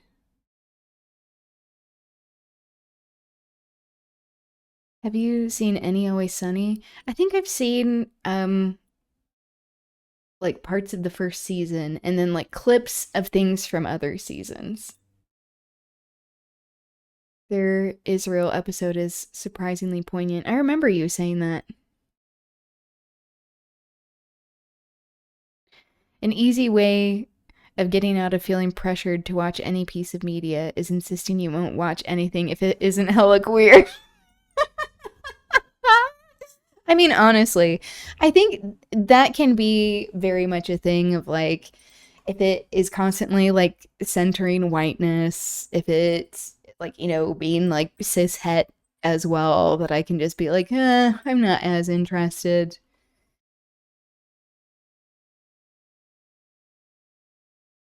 Oh, I think there was a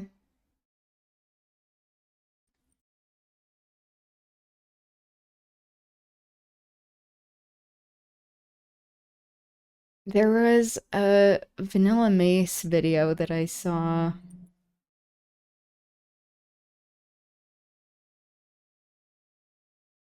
That made me laugh.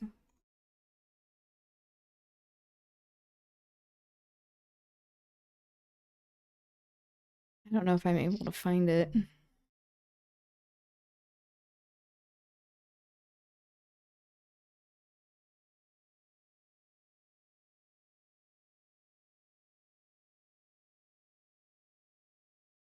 Oh, here we go.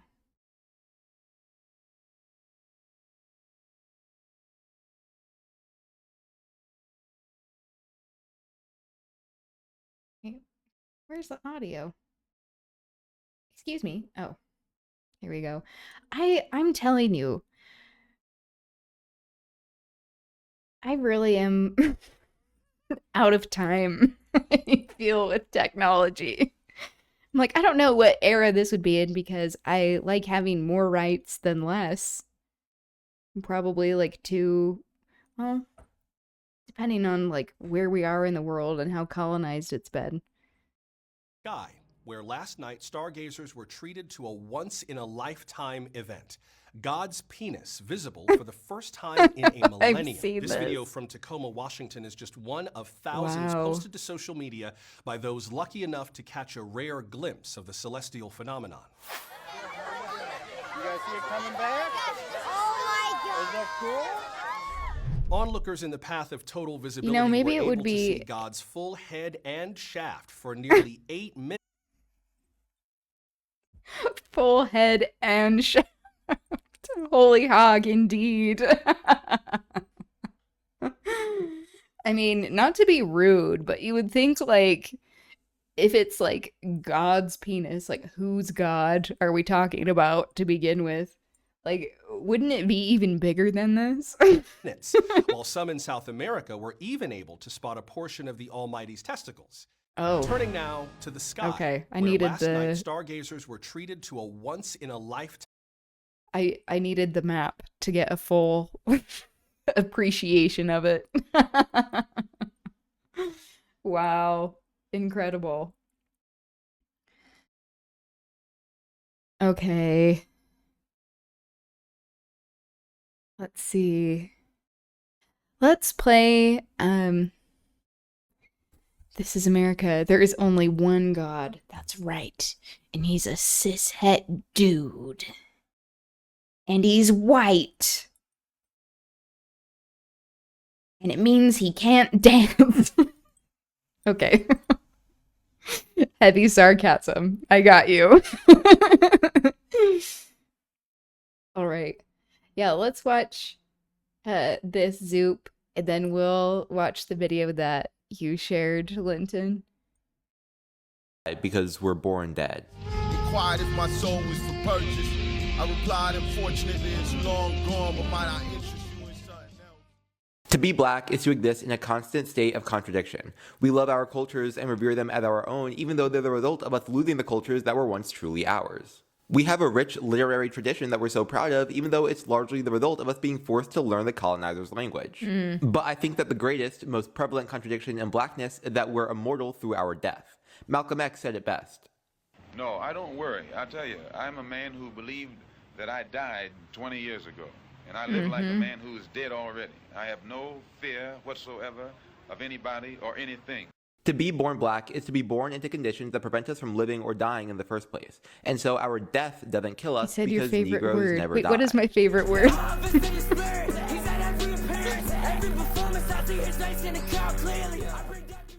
This is Tituba. She was an indigenous, likely Barbadian, woman who was brought to Massachusetts as a slave during the height of the Salem witch trials. She was charged with witchcraft in the 1690s, and we don't really know what happened to her after that. She was a woman of color in the 1700s, exactly. so her life wasn't super heavily documented. You picked up on that quickly. Think of with regards to Tituba's image comes from one of two fictional portrayals. You're here for like all of 5 minutes.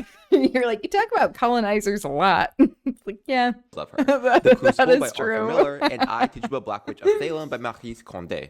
Now, both of these portrayals depict Tituba as a black woman, which, as I said earlier, isn't accurate. Tituba was most certainly an indigenous woman from the Caribbean, most likely Barbados. Miller likely got the idea of Tituba being black because the specific allegations against her were that she was practicing Haitian voodoo, and Condé likely got the idea of a black Tituba from Miller. And also but true. her being black is pretty important to both of these fictional portrayals of her, so given that, plus the fact that the real Tituba's life was really poorly documented, I'll be treating the fictional Tituba and the real Tituba as two entirely separate people, because they functionally are. And these fictional black portrayals of Tituba weren't basically accused of witchcraft like the real Tituba was. They are actually witches, and both of these stories, they are capable of magic. Condé's Tituba in I, Tituba, Black Witch of Salem is the one that I want to focus on here, though. This Tituba's sorcery comes in the form of being able to communicate with the dead, specifically the dead black people throughout her life. It's her mother and this older woman named Mama Yaya who takes care of her after her mother dies. She communicates with them as a medium several times throughout the book, and it makes her death at the hands of white slave masters at the end feel a lot less consequential, and that's on purpose. The last chapter of the book is written by Tituba as an epilogue after her death, and it's framed as this great reunion between her mother, and Mama Yaya, because now that they're all dead, they can all live together forever. But they were already together. While Tituba was alive, she was still communicating with Mama Yaya and her mother. Her death didn't change that. Even during her life, she was still engaged in the world of the dead. This is a framing reminiscent of the 2003 essay Necropolitics by Cameroonian author Achille Mbembe, in which he coins the term death worlds. He defines death worlds as new and unique forms of social existence in which vast populations are subjected to conditions of life conferring upon them the status of living dead. To inhabit a death world is to live in such a way where death at the hands of the system is so inevitable that you view it as a presentiment rather than as a fear. This is what Malcolm X was talking about in that quote I brought up earlier. I live like a man who's died already. He inhabits a death world by virtue of being born black in a country that wishes he wasn't. His life was marked by Jim Crow, clan violence, and economic discrimination meant to resign him to a life of death. And in that same sense... Yeah, the prison industrial complex as well. Yeah, also the fact of Necropolitics is a very good essay. I have not read that. I need to read that. That's going on my reading list. Adding that now. Necropolitics. Maybe I've read excerpts of it, because it does sound familiar, or at least like people have talked about it that I listened to. It's also the core of Huey P. Newton's concept of revolutionary suicide. Yeah, I think I've heard people talk about, but I haven't read the full thing. Yeah, I'm gonna read that this weekend. It also, like, has to be said as well, like, even the term, like, dead naming someone, of, like, that being a very real concept of being dead and alive at the same time, and how, like, gender expansiveness, transness, queerness has existed in so many indigenous societies before being colonized, and how like this is the end result is just erasure. His Tituba never truly dies because she lives her entire life in a death world. She's born a slave in colonial Barbados, brought to Massachusetts against her will, sent to jail on charges of witchcraft following a sham trial, sold into slavery again, and then hung by crackers. Her entire life is marred by the state's disregard for her humanity, turning her into what Mbembe calls the living dead. The state forces her to live in a way that turns her from a person into a tool, making her technically alive but functionally dead. This is why her death at the end of the novel feels so strange. That death due to the conditions inflicted by the system is inevitable. You can either die capitulating to it or die while trying to fight for your freedom. Yeah. Then what do you have to lose if the result is going to be the same? Because while her hanging was when she physically died, she'd been dead from the moment she was born. And her frequent communication with the dead throughout the book is meant to illustrate the fact that even though she's walking on Earth with living people, she's dead. Negroes never die because we were never alive to begin with. But, like I said earlier, to be black is to exist in a constant contradiction. Because while we're dead during our lives, we're also alive in our death. If I die for the guys, and my candlelight going up like the club after that go slide. What do Stack from Sinners and Tupac have in common? Walk with me. You've seen Sinners, but for those who haven't, the central conflict is that there are these white vampires who infiltrate a predominantly black juke joint to try to turn all of the black patrons into vampires. They then try to persuade the patrons into leaving the juke joint once they're kicked out, trying to lure them with the idea of freedom. One of the first black characters to get turned is Stack, one of Michael B. Jordan's characters, who gets bitten while having sex with a white woman. And so Stack becomes the tool that the white vampires use to convince the black patrons to leave the juke joint and allow themselves to be turned. He becomes the symbol of the faux freedom that vampirism offers. Even in death, Stack is allowed to live insofar as his life serves the white man. Death doesn't offer him freedom. It's simply another obstacle that the whites need to overcome in order to continue exploiting his image. And in that same vein, Tupac has been similarly reanimated following his death to serve the interests of the white man. The biggest flaw of Sinners is that Jordan's two characters did not get the two brothers. We're like, okay, it's incest, but, you know, it's allowable. It's allowable in this instance. I mean, that really would have been a gift to the masses, though. Clearest example of this being at Coachella 2012 when he was reanimated via hologram to perform alongside Snoop Dogg and Dr. Dre. Before I continue, I just want to say, this hologram looks like ass. I felt like I was losing my mind when I was researching for this video and seeing all the articles be like, people thought Tupac really came back to life because of how good the hologram looked. Are we looking at the same hologram? It looks so bad. They're doing murder and slavery and monsters. That's a pretty minor sin. Anyways, yeah, that is true. That isn't even the only high-profile instance of Tupac being denied death to serve the white entertainment industry. Also, it's like, I mean, depending on what class you are in as well, like how, like the ruling class is so inbred. Like, you know, it's a class issue. Also, the 2017 documentary, All Eyes on Me, which had been denounced by plenty of people close to Tupac, including his mother, who handled the Tupac estate at the time and was reportedly lied to by the production company in order to procure the rights to use Pac's image in the first place. Negroes never die because we aren't allowed the dignity and closure Tupac of death. agreeing to any we'll of this always shit. be brought back as zombified puppets to strip us of our agency and turn us into... I think Prince Shakur, another really great YouTuber content creator, was talking about this very thing recently. Things that we are not.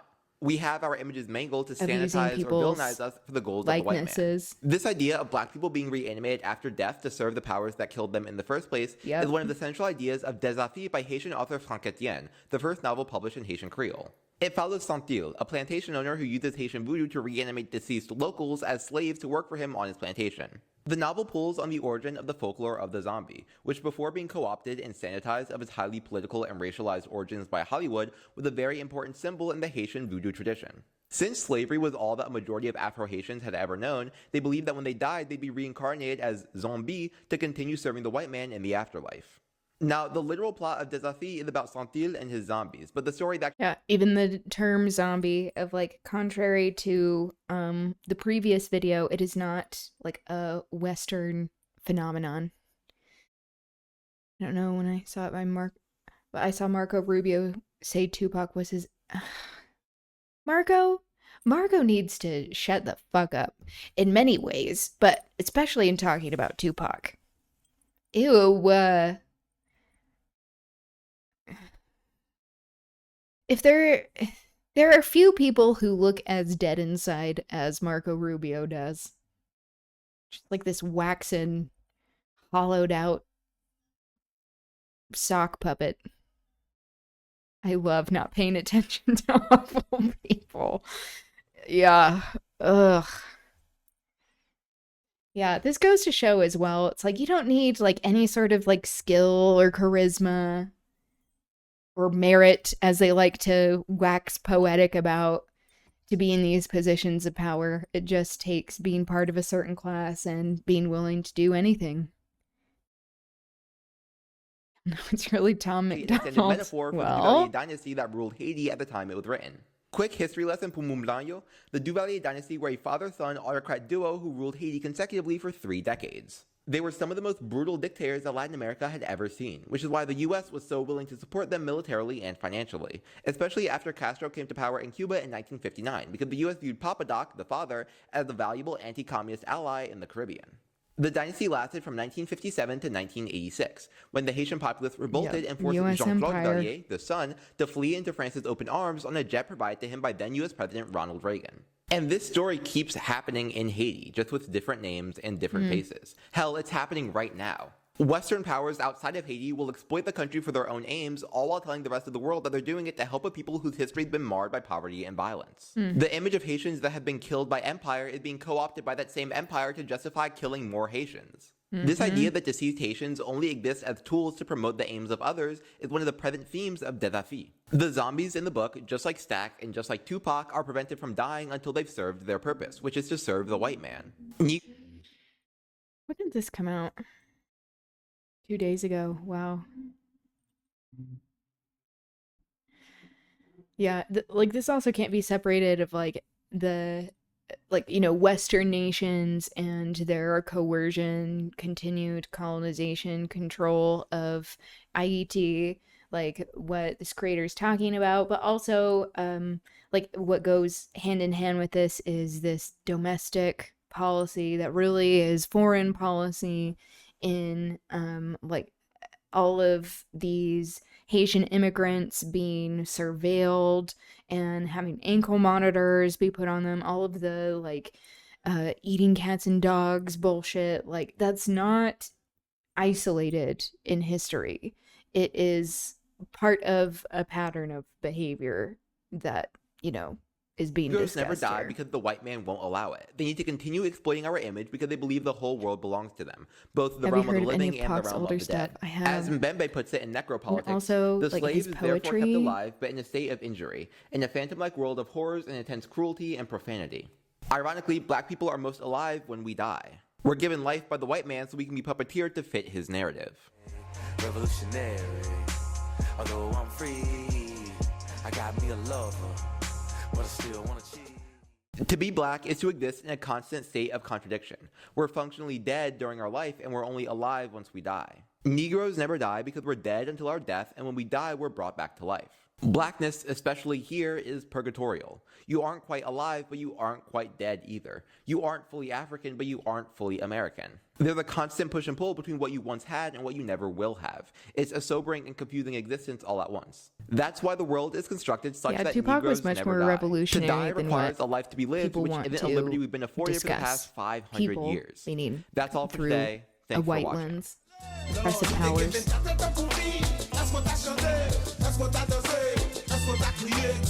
That was a lovely recommendation. Thank you very much. Yeah, this video you shared, Panther Power. Okay.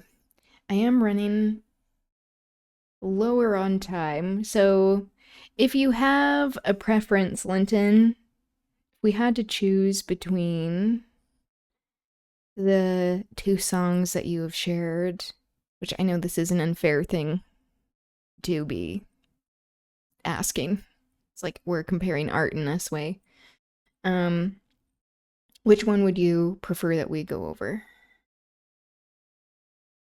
I hope that was close enough to the things you were talking about. No, that fit in perfectly. That was a really great find and recommendation. Thank you.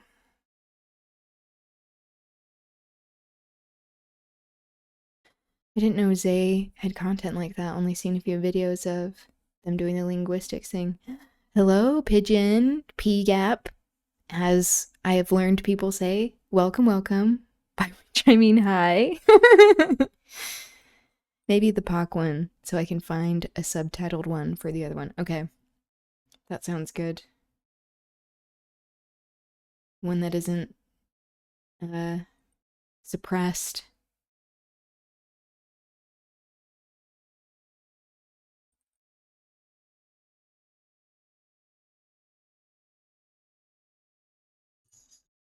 Oh shit. Okay. How are you doing, P-Gap? So we used to do linguistics on TikTok, then sort of pivoted to talking about Black culture related things, and recently just made the move to YouTube to do 10-minute content. I mean, like, doing such a phenomenal job. Like, wow. This is Panther Power by Tupac. I've heard this, but I haven't heard this in a very long time.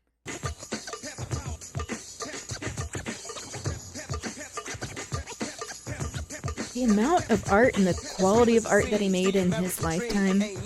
Another calculated scheme to get us locked up, shut up and back and chain, to deny us of the future, rob our name, kept my history a mystery, but now I see the American dream wasn't meant for me, cause Lady Liberty's a hypocrite, she lied to me, promised for freedom, education, equality, never gave me nothing but slavery, and now look at how dangerous she made me, calling me a madman, cause I'm strong and bold, with this gun full of knowledge of the lies she told, promised me emancipation, and this new nation, all you ever gave my people was salvation. Fathers of this country never cared for me. They kept my ancestors shackled up in slavery. And Uncle Sam never did a damn thing for me. Sat lie about the facts in my history. So now I'm sitting here mad cause I'm unemployed. But the government's glad cause they enjoy when my people are down so they can screw us around. Time to change the government now.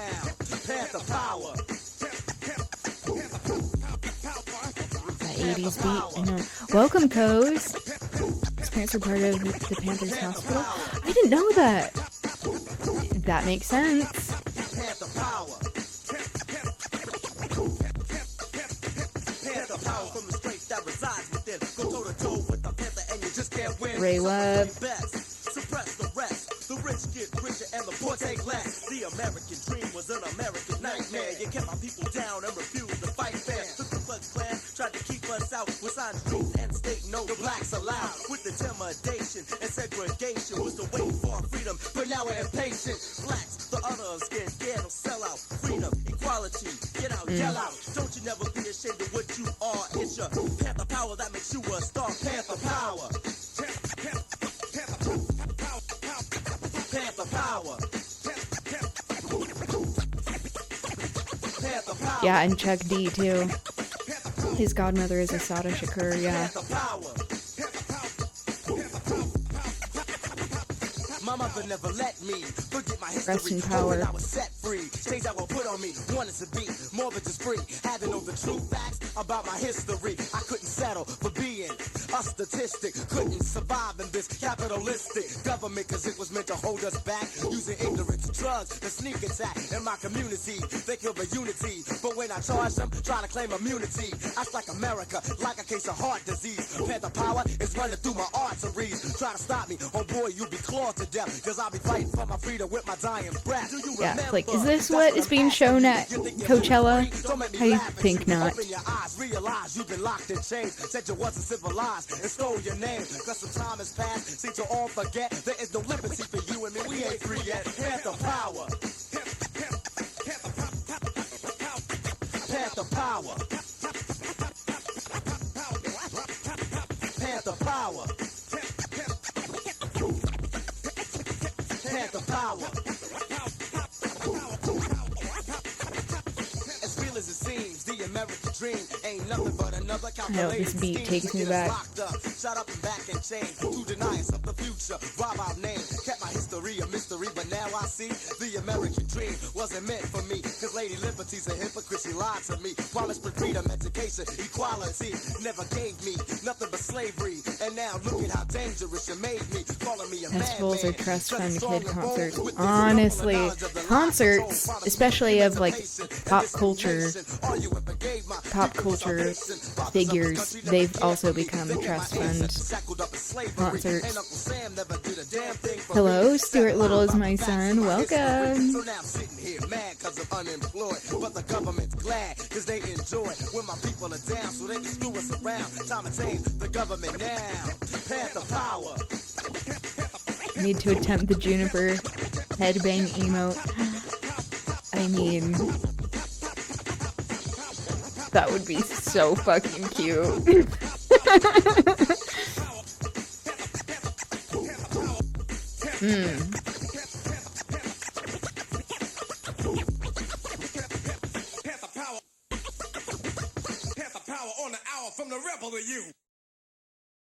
Yes. Incredible.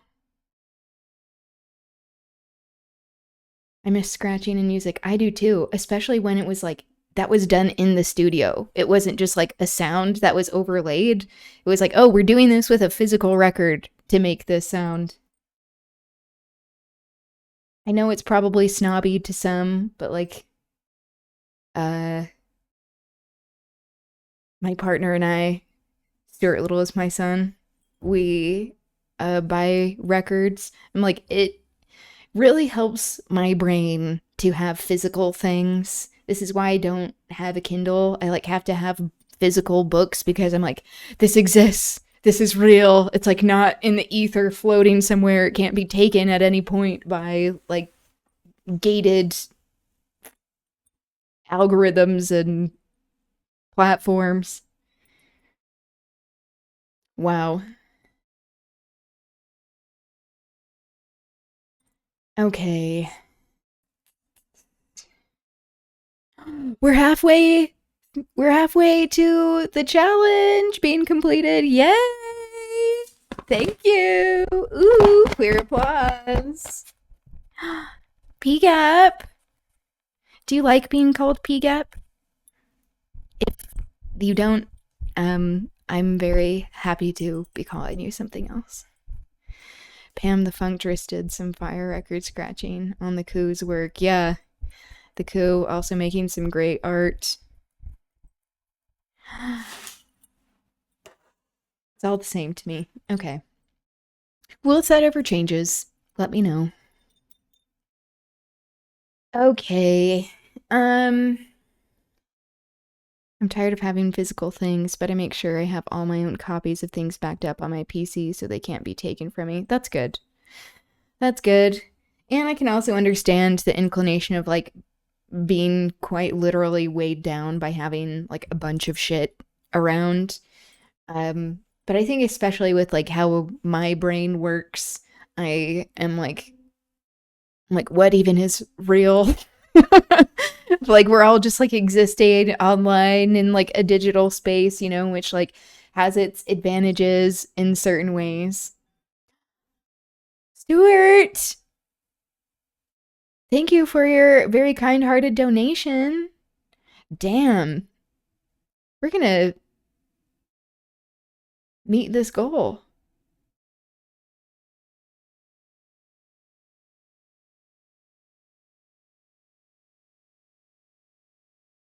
I have lots of these points. I know that's what people have been saying. The people who've been watching for a while, and I just barely made the sassy stars that I'm like, oh, maybe I should have made this challenge much larger. But, you know, I do also want to be playing a game. I'll just have to think of more shit to work towards, I guess. I need to get my reading list physically. I found them all in archives, so it doesn't have the same draw as an actual book. I need to be like in a place, in a physical place. I know this is not always achievable. So like being in a physical place, like in a store where there are like human beings around, this is like good for my brain. Also like the smell of books is intoxicating to me. I'm like, oh, there's no replacement for that. Like, there's a reason why bookstores have been centers of organizing. I also like having actual books, but I also have like 500 already, and I don't need more bookcases. That is very real too. Yeah, I've had to like go over like again and again the books that I have. I'm pretty happy with what I have curated, but like especially like in my like development as an adult and like critical thinking, I'm like, okay, I don't need this book anymore. And so then we'll like give it away, especially if there are books that are banned that I'm like, I've already read this. This is being banned. I'm going to give it to a place where they actually have banned books, especially for youth where they don't have access to banned books. I'm like, okay, I think that's a good thing to do. I've had years of collections. I don't need to have shelves of things I can look at but never touch. That's also fair. It's a delicate balance of loving physical media and hating clutter. Yeah, that is true. Like not wanting to have things gather dust, like actually have a purpose somewhere. Yeah, and then also the element of like physical books, like using up paper and the ethics of that. But then also like a lot of the time, like who are we buying these like digital things from to begin with? It's like we're constantly in an ethical dilemma when we're in capitalist colonization, you know? There's a queer bookstore in my city. I gotta go check it out. They did a fundraiser last year where you could donate to be able to vandalize Harry Potter. Ooh. To be donated to trans initiatives. I love that. That's cool. Yeah, it's like in Utah, it's not like there are tons and tons of queer bookstores, but there are more than what you might expect. And they do a lot of community organizing and help like facilitate spaces for organizing of all sorts. That is really cool. So like some of them are even more niche. Like there's queer fantasy, like a queer fantasy bookstore. Yeah, so it's like we love that. Okay. I'm thinking about what we should go over next. Normally I'm not one to be like, let's watch a TED Talk. But there can be some on occasion where they bring in people who are talking about things that are important, but we must question the institution itself that there are people who are brought in to talk about things who don't have expertise about really much. Like, for example, Ghislaine Maxwell did a TED Talk about the ocean, and it's like, bitch, you don't have experience or expertise in this, but okay, just because she's like given a lot of money to like protecting the ocean, it's like, yeah, we don't care, bitch. You're evil. But this is one that I've not seen all the way through, but I have watched part of it and I was very excited about it. This is Aranyani Bhargav, and she is talking about caste dynamics in classical Indian dance. So, my family is in Gujarat, and there is a traditional dance called Garba that historically was used more as a way, especially around, a certain time of year. Wait. Yeah, Navratri. I spaced the name for a sec. My ancestors are so disappointed. Oh no. I just didn't want to say it incorrectly and then disappoint them further. Okay. So, a dance like Garba, a dance like Bharatanatyam, that these are various types of classical Indian dance that are very beautiful, that have been used in traditional ways for religion or ceremony to bless people. But as there has been Hindu nationalism, Hindutva, this fascist religious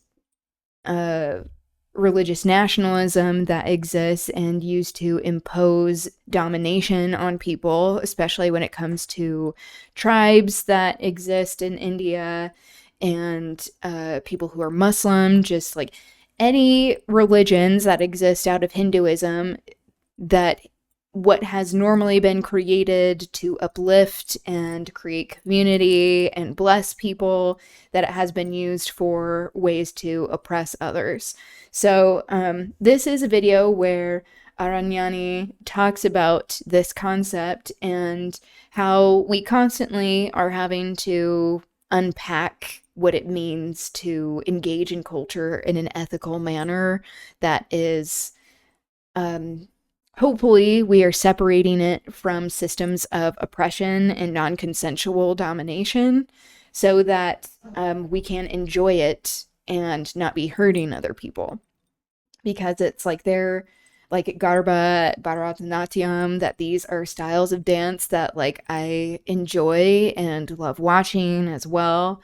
And that like we can only fully enjoy art when we are working towards our collective liberation.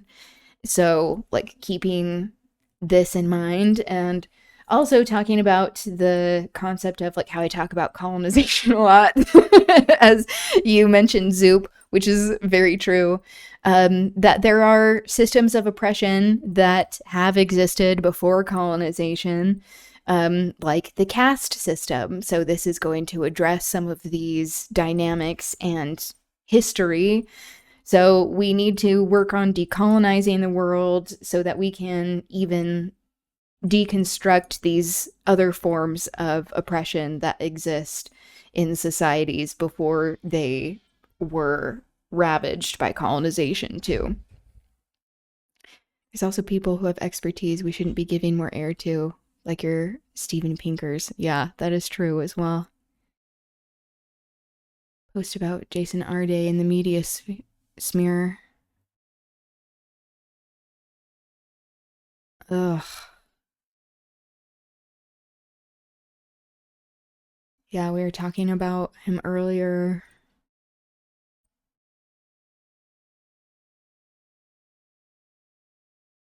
Professor Arday was the target of a calculated hate campaign, having been accused of plagiarism as well as academic misconduct. Dr. William O'Reilly, also from the University of Cambridge, had been accused of plagiarism but did not face any such targeted campaign. Cambridge upheld the plagiarism complaint against O'Reilly. He was not targeted by the media because he is a white man. Yep. Right-wing media centered Jason Arday's identity as a black man to discredit his work. This was a racist and calculated targeting. Countless black academics, such as Professor Arday, continue to be harassed and abused by university faculties and the media. Yeah. Yeah. And like it just goes to show as well of like this global anti-blackness that exists, upholding global capitalism and these oppressive structures with embedded colorism that exist in really all societies, and that it is necessary to deconstruct anti-blackness in order to have collective liberation. Thank you for sharing that, Linton. I have a cat hair on my nose. Ugh. Okay, no, it's still there. I think I got it off. Okay. All right. Let's watch this video and then shall we get into the reading?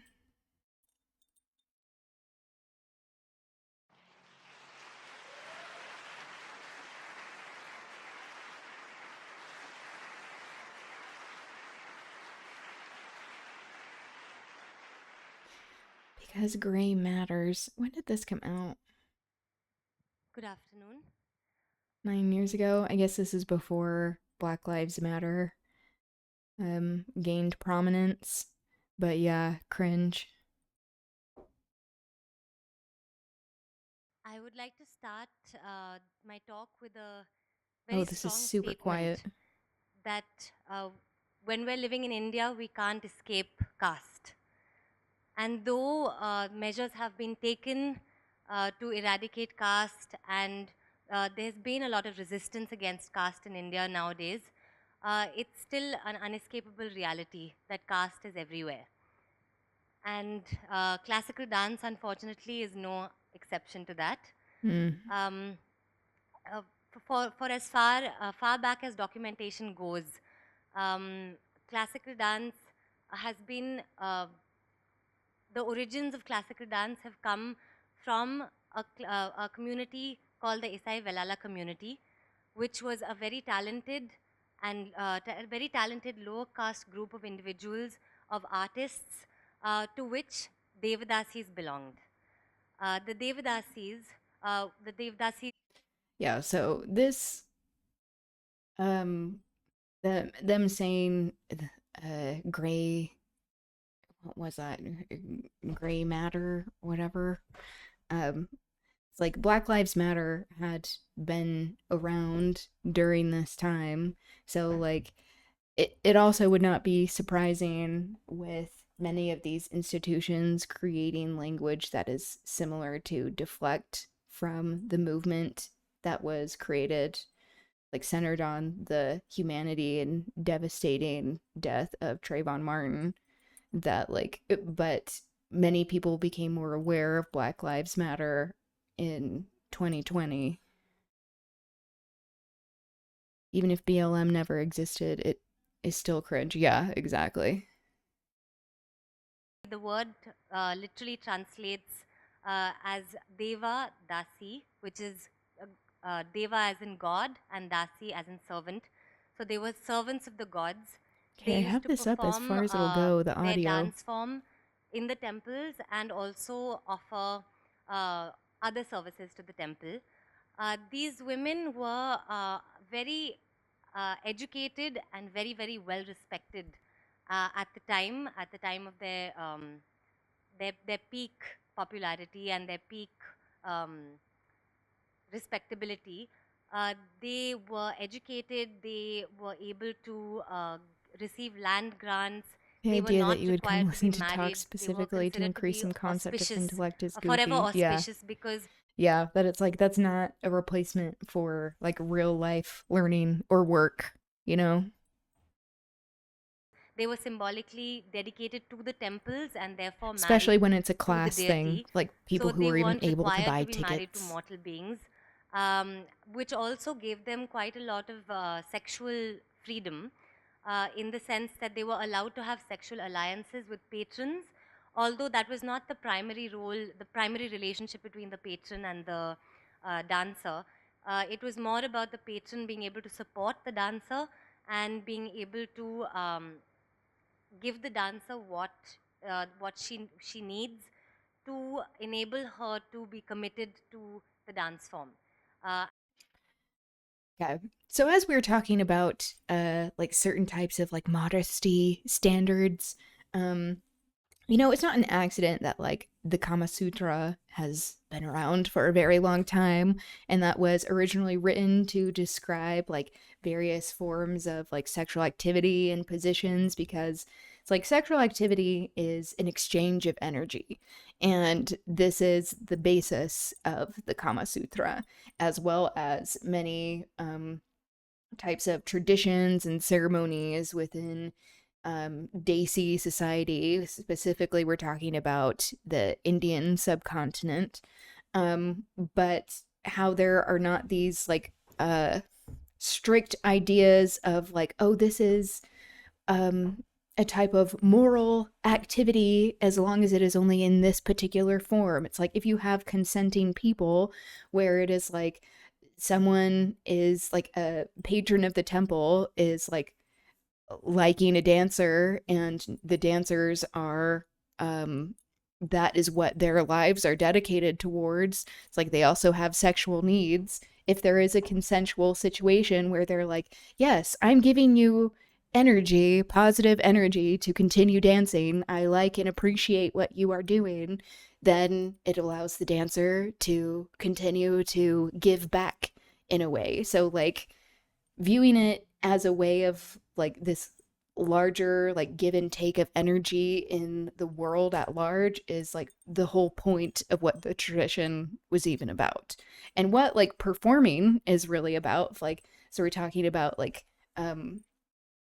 we do often talk about here of like sex work in general, and dancing, like stripping as well, and how like if there is a consensual situation, and like not to say that is exactly the format for what was happening, because this isn't within a commodified realm where this is in like a form of appreciation, but that's also not to say that there can't be ways to appreciate the human form or what a dancer does, a persona that they have, the style of dancing that they do, their skills and body, that like there can't be appreciation there, but that like everyone has limited consent when it is within this capitalist structure.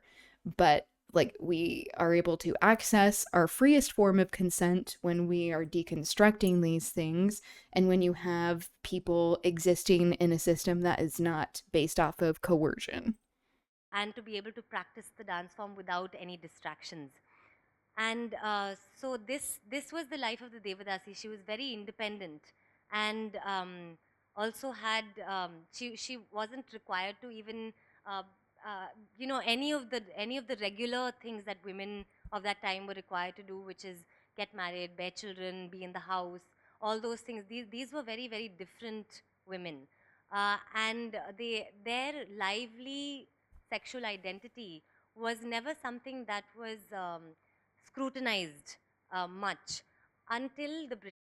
Yeah, so that's also not to say that there can't be like uh other forms of oppression that exist even outside of this particular situation, but how that is an ideal type of situation to be existing in society at this time, of like having sexual freedom, of it being a larger good to society when you have adults that are consenting in a sexual manner, that there is no coercion involved, and that it makes it so both parties are able to gain something from it, that like that is what healthy sexual activity should be about.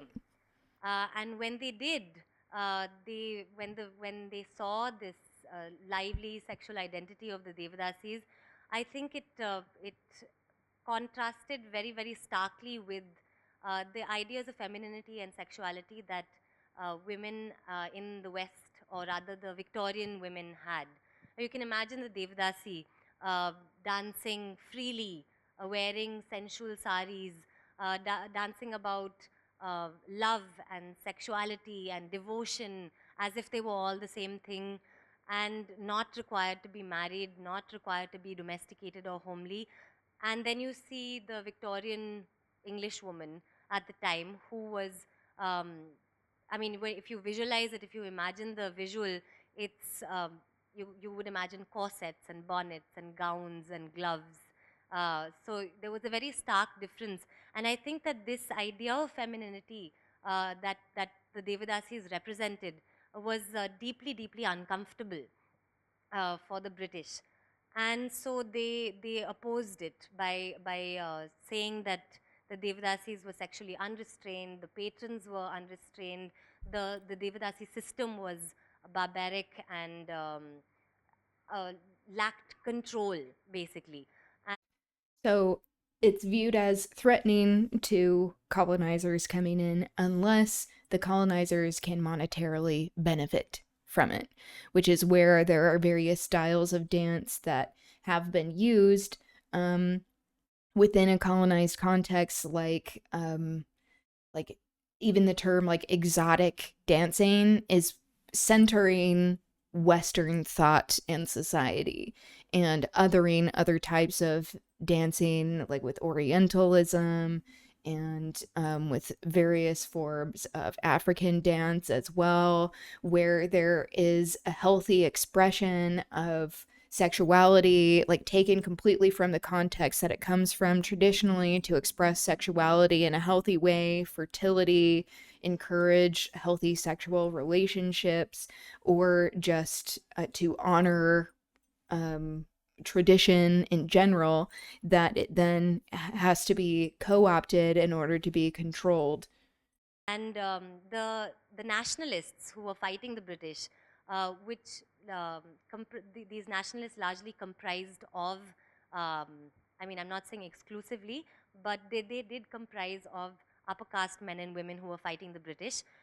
They were forced to respond to this allegation of the Devadasis being sexually unrestrained, and the natives being sexually unrestrained, as opposed to the colonizers, who considered themselves to be in control of their sexuality. And unfortunately, what happened was the response that the nationalists had was to sanitize, within quotes, sanitize the dance form. And one of the ways in which they did this was to change the content of the narratives of the dance form from sexuality and sensuality and stories about love. The contents, the focus shifted to bhakti, or devotion. And another thing that happened was that the dance form was gradually, and not vindictively, but definitely quite deliberately, the dance form was taken from the Devadasi community and handed over to what one of the nationalists, I'm quoting, given to girls of good families. And these girls of good families were basically girls from Brahmin families. And so this shift happened.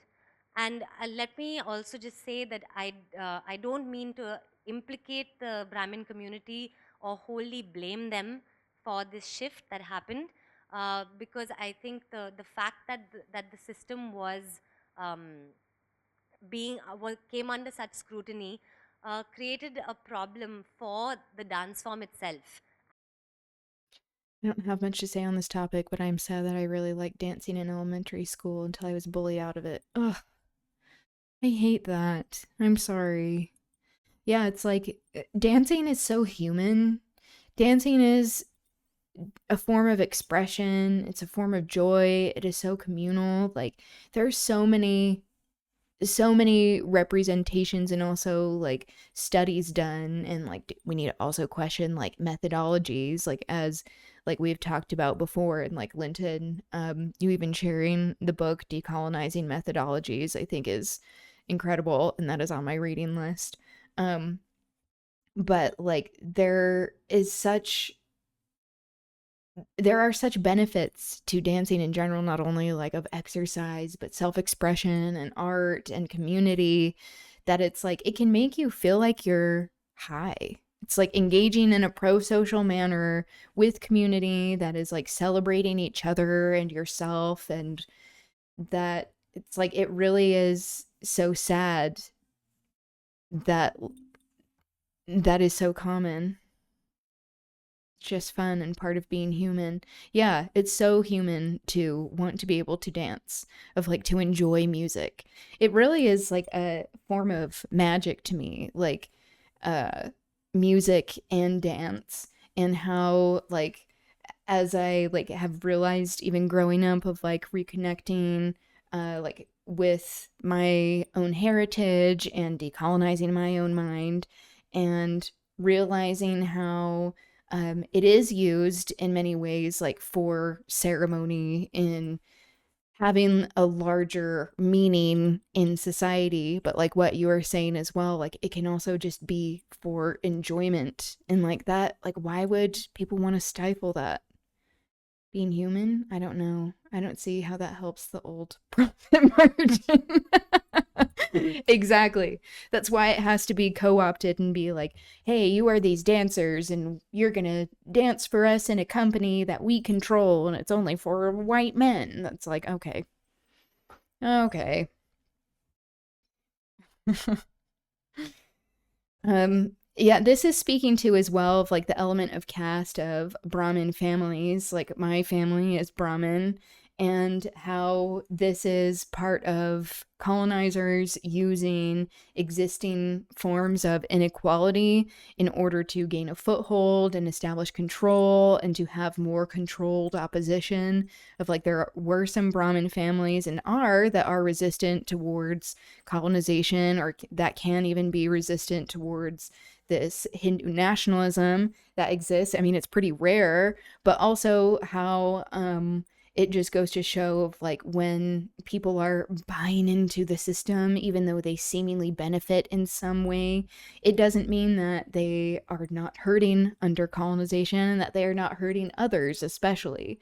So like my last name Devashrayee, like as she's saying, like Devadasi, so like God, like Deva, that is like the first part of that, of like my last name being incredibly Brahmin, of like Devas being God and Shri like referencing the goddess Lakshmi, um and like that should be a way of like offering service to people, of like Devadasis being dedicated towards God, dedicated towards community, and actually helping people establish spirituality if that is what they want, because consent needs to be honored.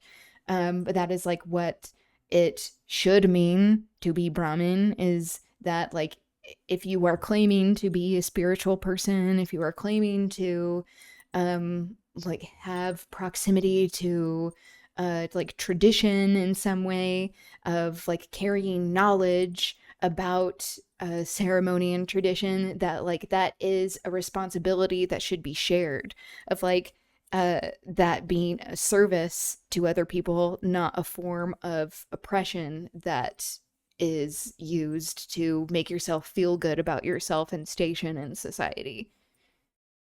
So I'm like, between me talking about the ills of Mormonism and Brahmanism, I'm like, many sides of my family are like, I don't know about you.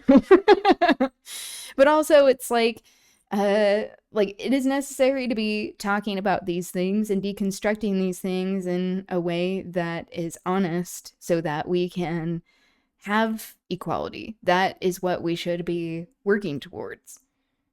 Anyway, I guess that should go without being said, but And you know. it threatened the dance form survival.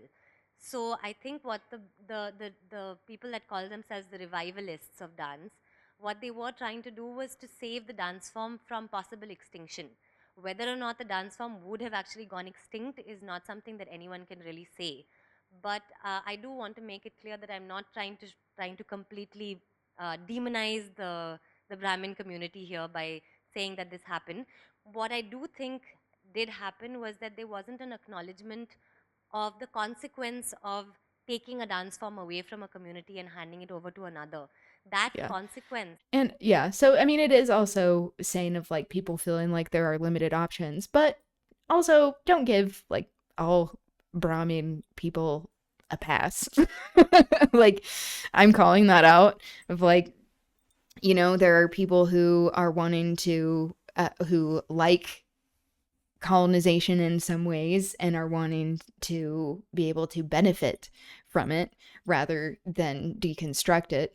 But again, that doesn't mean that everyone felt that way, but it has since developed into being the predominant attitude, and why there are so many Brahmin people that are so in love with Hindu nationalism, Hindutva, and Modi, that it is used as a way to make themselves feel superior.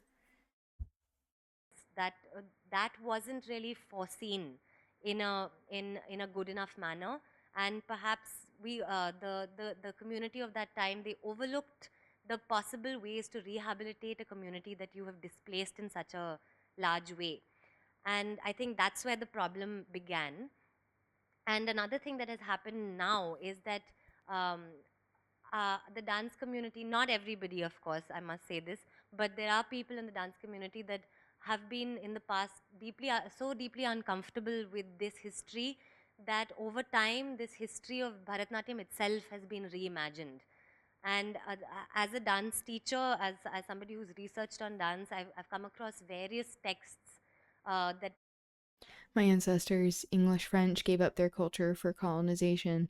Yeah, of like the monoculture. I think that is why I was always drawn to subculture, trying to find some meaning that didn't come from ancestry. Oh, interesting. Yeah, I think you are like that is you're highlighting that concept so well of like um how people all hurt under these colonial projects and through colonization of like there are like indigenous types of existing in the world and celebrating in the areas of England and France that like because of empire and colonial projects that is forcing this sameness onto people. But I mean that makes sense of being drawn to subculture, and especially when it comes to like this imposed sameness of embracing individuality, or like what some people consider to be like taboo, when really it's just like going against, like if you're engaging in a consensual way, then like it's just going against what these forces are telling us to be. And that like that is very empowering. Individuality and like having your own opinions about things that aren't just coming from like what people are telling you, but like actually like considering the information you're taking in and like critically thinking, establishing why you like something. um like that is so powerful to be doing. That are handed out to students of dance, where they are given an outline of the history of Bharatanatyam, where this period of the Devdasis has been called a period of decline, has been called a brief period of the corruption of the dance form. And so its history really has been reimagined, where we have a mythical origin. We've tried to connect Bharatanatyam to the Natya Shastra. It is connected, but not the way that these history lessons are taught. Um, we've tried to connect it to Sanskrit. We have tried to draw false connections to the origins of Bharatanatyam to an upper caste origin. And by doing that, I think we've done a big disservice to history. We've done a big disservice to the Devdasi community, and it's an inaccurate explanation of where the dance form came from. So Yeah. Can you imagine the British colonizers like coming from the heritage of saying that like indigenous women in the area of Britain, or what became Britain, of like in the Scottish Highlands and Ireland, that you have women who are unmarried, possibly queer, who don't have children, who are engaging in community service, in like being of service to the community, being sexually liberated. Like, people who are often called, you guessed it, witches, of like how this is just a pattern, whether it is applied in India to a particular group of empowered women who have an important part of society with art and sexuality and tradition and ceremony, or whether that is happening in Scotland, or whether that's happening in Ireland, whether that's happening in Haiti, especially with like the French coming in, but like, the British also having an impact in Haiti as well. So it's like, yeah, this is just part of the pattern.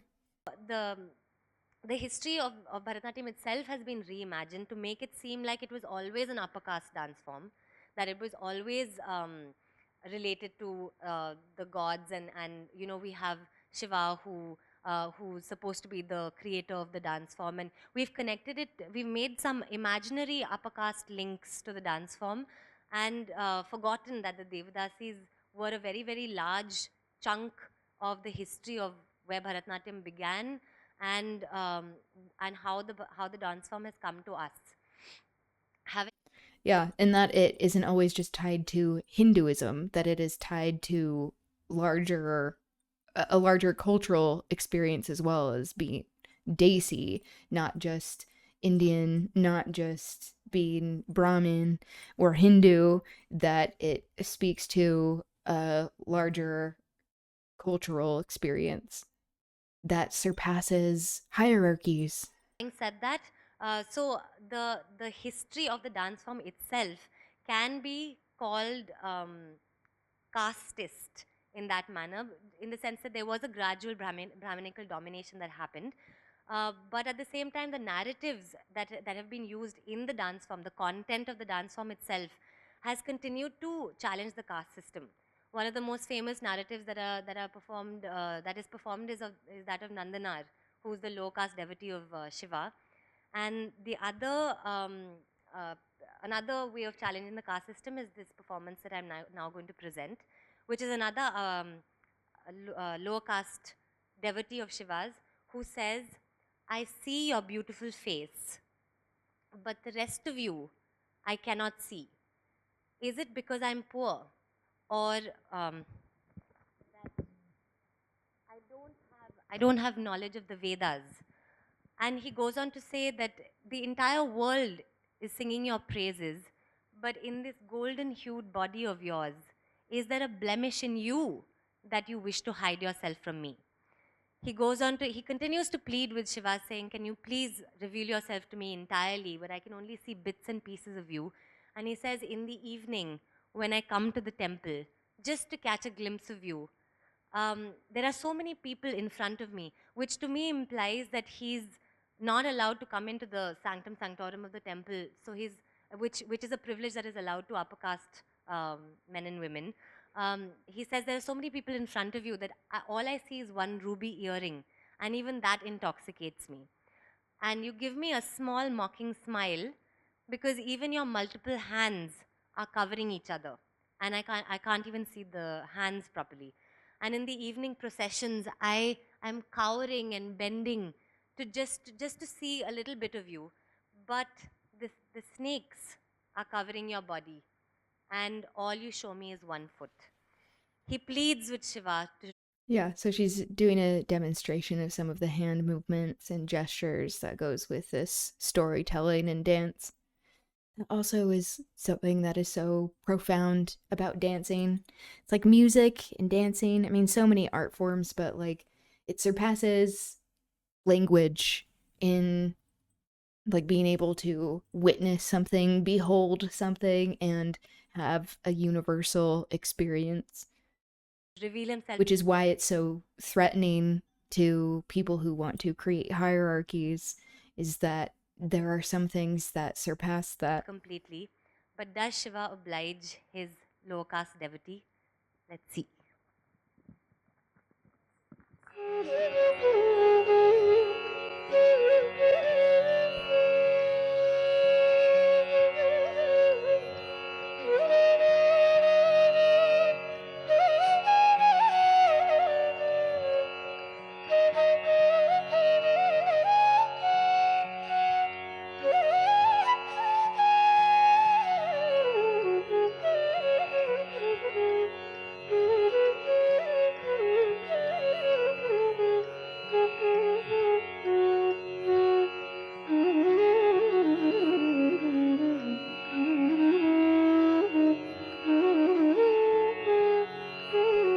Love a traditional dance in front of a brand. I know.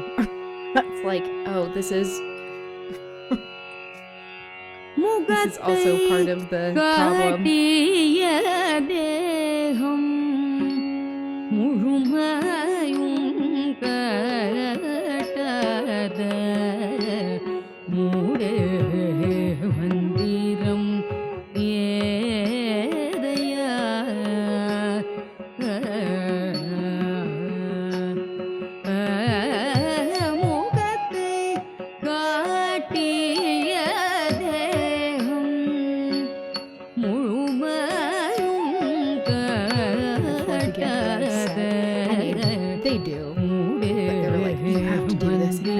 This is good branding for us.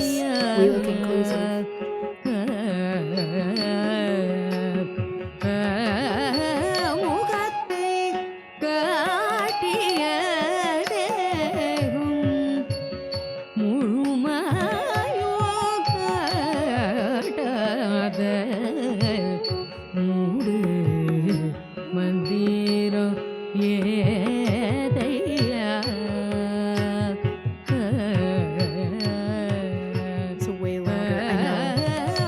even like adjusting the sound, I was like, whoa, now I'm having to turn it down. That also like goes to show of like they were probably turning down her mic too, or not caring to like capture the audio well. With silencing women and indigenous narratives.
Caption that was like, yeah, 4. That's not what's being said.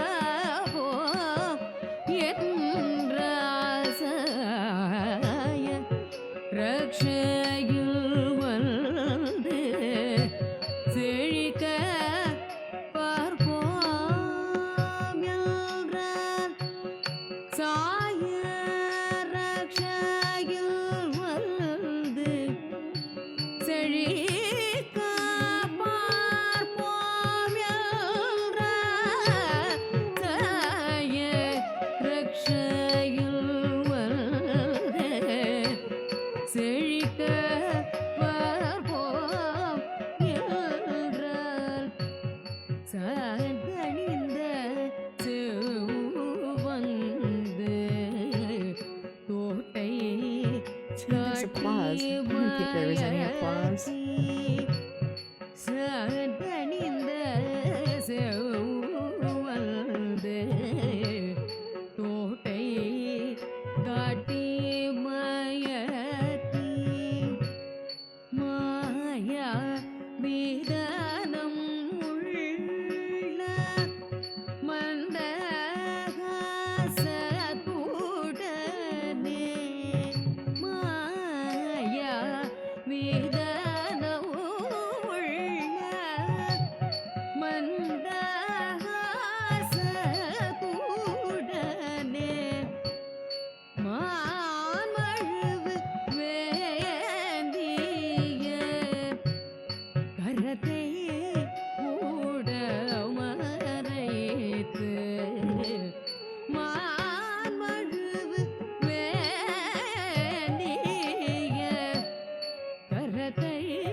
All right.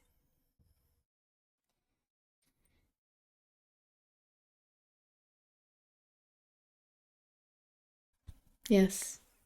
Lovely. To be honest, it's one of the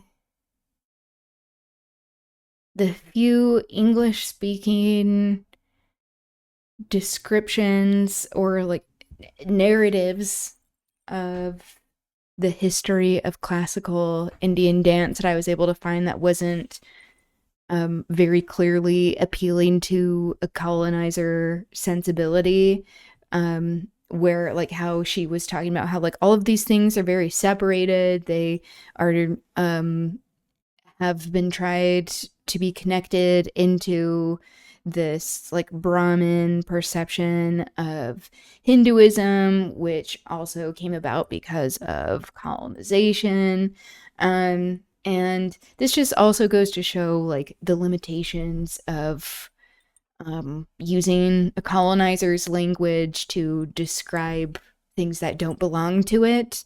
And so this is where like I can have some imposter syndrome or just like have to reconcile the fact that language has been colonized out of like at least my side of the family, where like forced assimilation was a thing. And so like my dad wasn't taught like Hindi or Gujarati growing up, and so like looking up translations of these narratives that are less colonized but like having to have it be translated into English, like the translation is so egregious that a lot of the time it doesn't even make sense.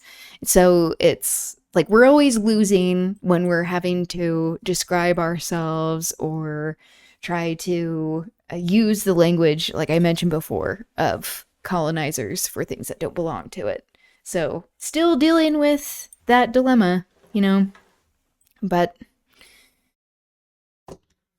whoops, just knocked something over. All right, shall we get into Macbeth and then I'll get the fuck out of here? All right, so this is scene 6. This features Lennox, who has been in a couple of scenes so far. And he hasn't been like featured a lot. He doesn't have a ton of lines, but it has Lennox, who is a lord, so, and then it just says lord. He's not important enough to have a name. If we have any suggestions, any people wanting to volunteer to give this lord a name, go for it. If you want to drop that in the chat. He does have more lines than what you would expect of someone who is not given a name. So there we go. Although this is normally like an honor, I want to do more for people in the working class in these Shakespeare plays because they are not given names. So, all right. Scene 6. We just left off of Hecate being with the witches, that she was like, why did you interfere in the affairs of Macbeth? And she was annoyed at them and just like sang and like went into the sky. And I'm like, okay, thanks for that. All right. Enter Lennox and another lord for scene 6. Lennox. My former speeches have but hid your thoughts, which can interpret farther. Footnote. What I have said has coincided with your thoughts. I need not say more. You can draw your own further conclusions. Only I say things have been strangely born. The gracious Duncan was pitied of Macbeth. Marry, he was dead. Footnote. Macbeth pitied Duncan after he was dead, but not before. So Lennox is starting to call out Macbeth's behavior. He's like, he's acting strange. He seems to be acting guilty. And the right valiant Banquo walked too late, whom you may say, if it please you, Fleance killed, for Fleance fled. Men must not walk too late. Who cannot want the thought how monstrous it was for Malcolm and for Donalbain to kill their gracious father? So he is thinking that Malcolm and Donalbain, who cannot want the thought how monstrous, who cannot help thinking that it was monstrous that Malcolm and Donalbain, since they left, that he's like, oh, it made them look guilty, but also he is acknowledging that Macbeth is acting in a suspicious way. He may be giving Macbeth more of a benefit of the doubt of being like, maybe he has too much pressure put on him all at once. So it's not because of that, obviously.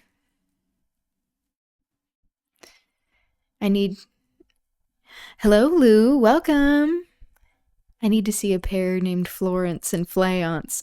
Ooh, I would like that. That'd be a good band name.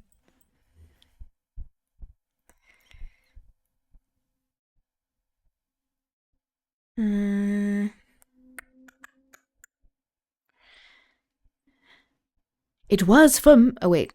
Who cannot want the thought how monstrous it was for Malcolm and for Donalbain to kill their gracious father? Damned fact! How did it grieve Macbeth? Did he not straight in pious rage the two delinquents tear that were the slaves of drink and thralls of sleep? He's like, they were lazy. It's like, yeah, they're part of the ruling class. What do you think? Ah, yes, Macbeth, the play that introduces school children to the idea of guilt projection. That too. And also fear-mongering about killing kings, killing the people who are over these systems that we exist in.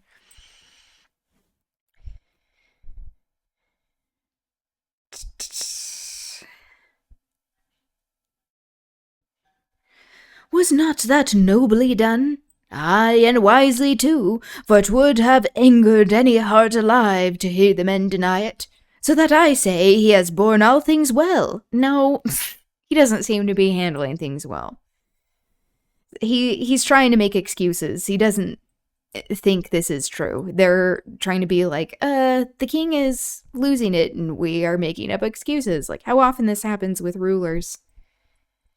I had 15 years of Catholic school. I didn't need Shakespeare to teach me about guilt. Yeah, exactly.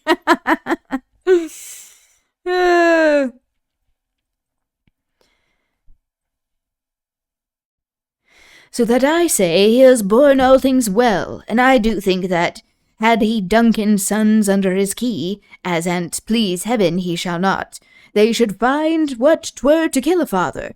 So should Fleance. So, it seems like he is saying that Fleance killed his father, Banquo. But peace, for from broad words cause he failed, his presence at the tyrant's feast. I hear Macduff lives in disgrace. Sir, can you tell where he bestows himself? Meaning like lodges himself.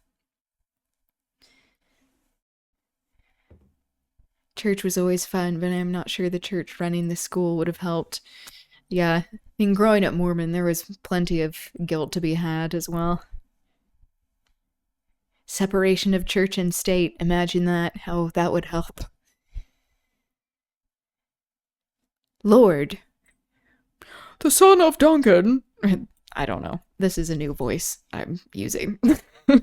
The son of Duncan, from whom this tyrant holds the due of birth, lives in the English court and is received in the most pious Edward with such grace that the malevolence of fortune nothing takes from his high respect.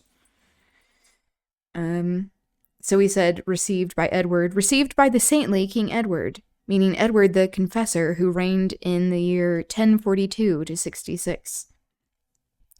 And then that line takes from his high respect, saying does not deprive Malcolm of respect. Thither Macduff is gone to pray the Holy King upon his aid, to wake Northumberland and warlike Seward, that by the help of these, with him above that ratify the work, we may again give to our tables meat, sleep to our nights, free from our feasts and banquets' bloody knives. Do faithful homage and receive free honors. Footnote.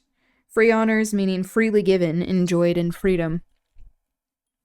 All which we pine for now, and this report has so exasperated their king that he prepares for some attempt of war. So they're like, he's losing it, and he's so exasperated by everything going on that he's losing it. But they're making excuses for him.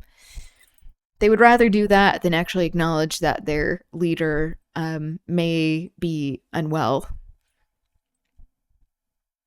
and needs, like, a break, or that someone should take over for him. Lennox. Sent he to Macduff?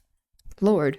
He did, and with an absolute, sir, not I. The cloudy messenger turns me his back and hums, as who should say, you'll rue the time that clogs me with this answer. Footnote. Macduff says, sir, not I. The scowling, cloudy messenger from Macbeth turns his back and hums. His rudeness seems to say ominously, you'll rue the time that burdens or clogs me with this answer. Lennox. And that well might advise him to a kashi told what distance his wisdom can provide. Another footnote. Warn Macduff to keep as far from Macbeth as he can. Some holy angel fly to the court of England, and unfold his message ere he come, that a swift blessing may soon return to this our suffering country, under a hand accursed. Footnote. Country suffering under the accursed hand. What? Why is that a footnote? That is just repeating the exact thing. I hate shit like that. Okay. I grew up Catholic, of course, but my school was just any old Swiss boarding school. Well, for example, you may hide the health of your leader when ill by employing Caroline Levitt. That's not a low blow. I mean, it's just the truth. They're like, well, if we all are not doing well, if we all are incompetent, then, like, it will distract from someone who is, like, clearly not able to do the job.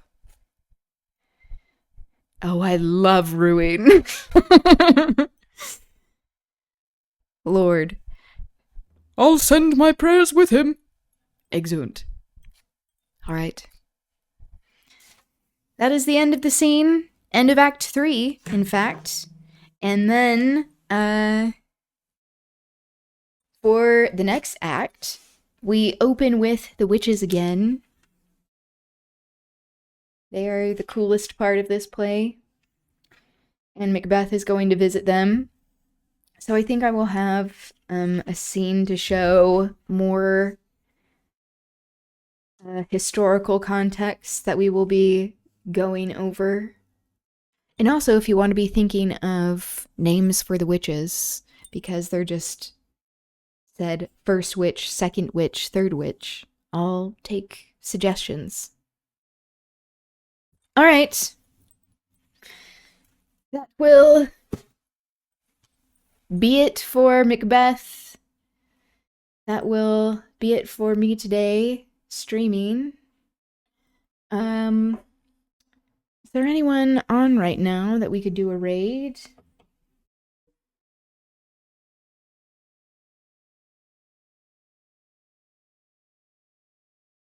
Oh, I think Fumalina is on. Brickgriff is on. Brickgriff, someone who often joins this stream. Okay, we'll see if they're still on.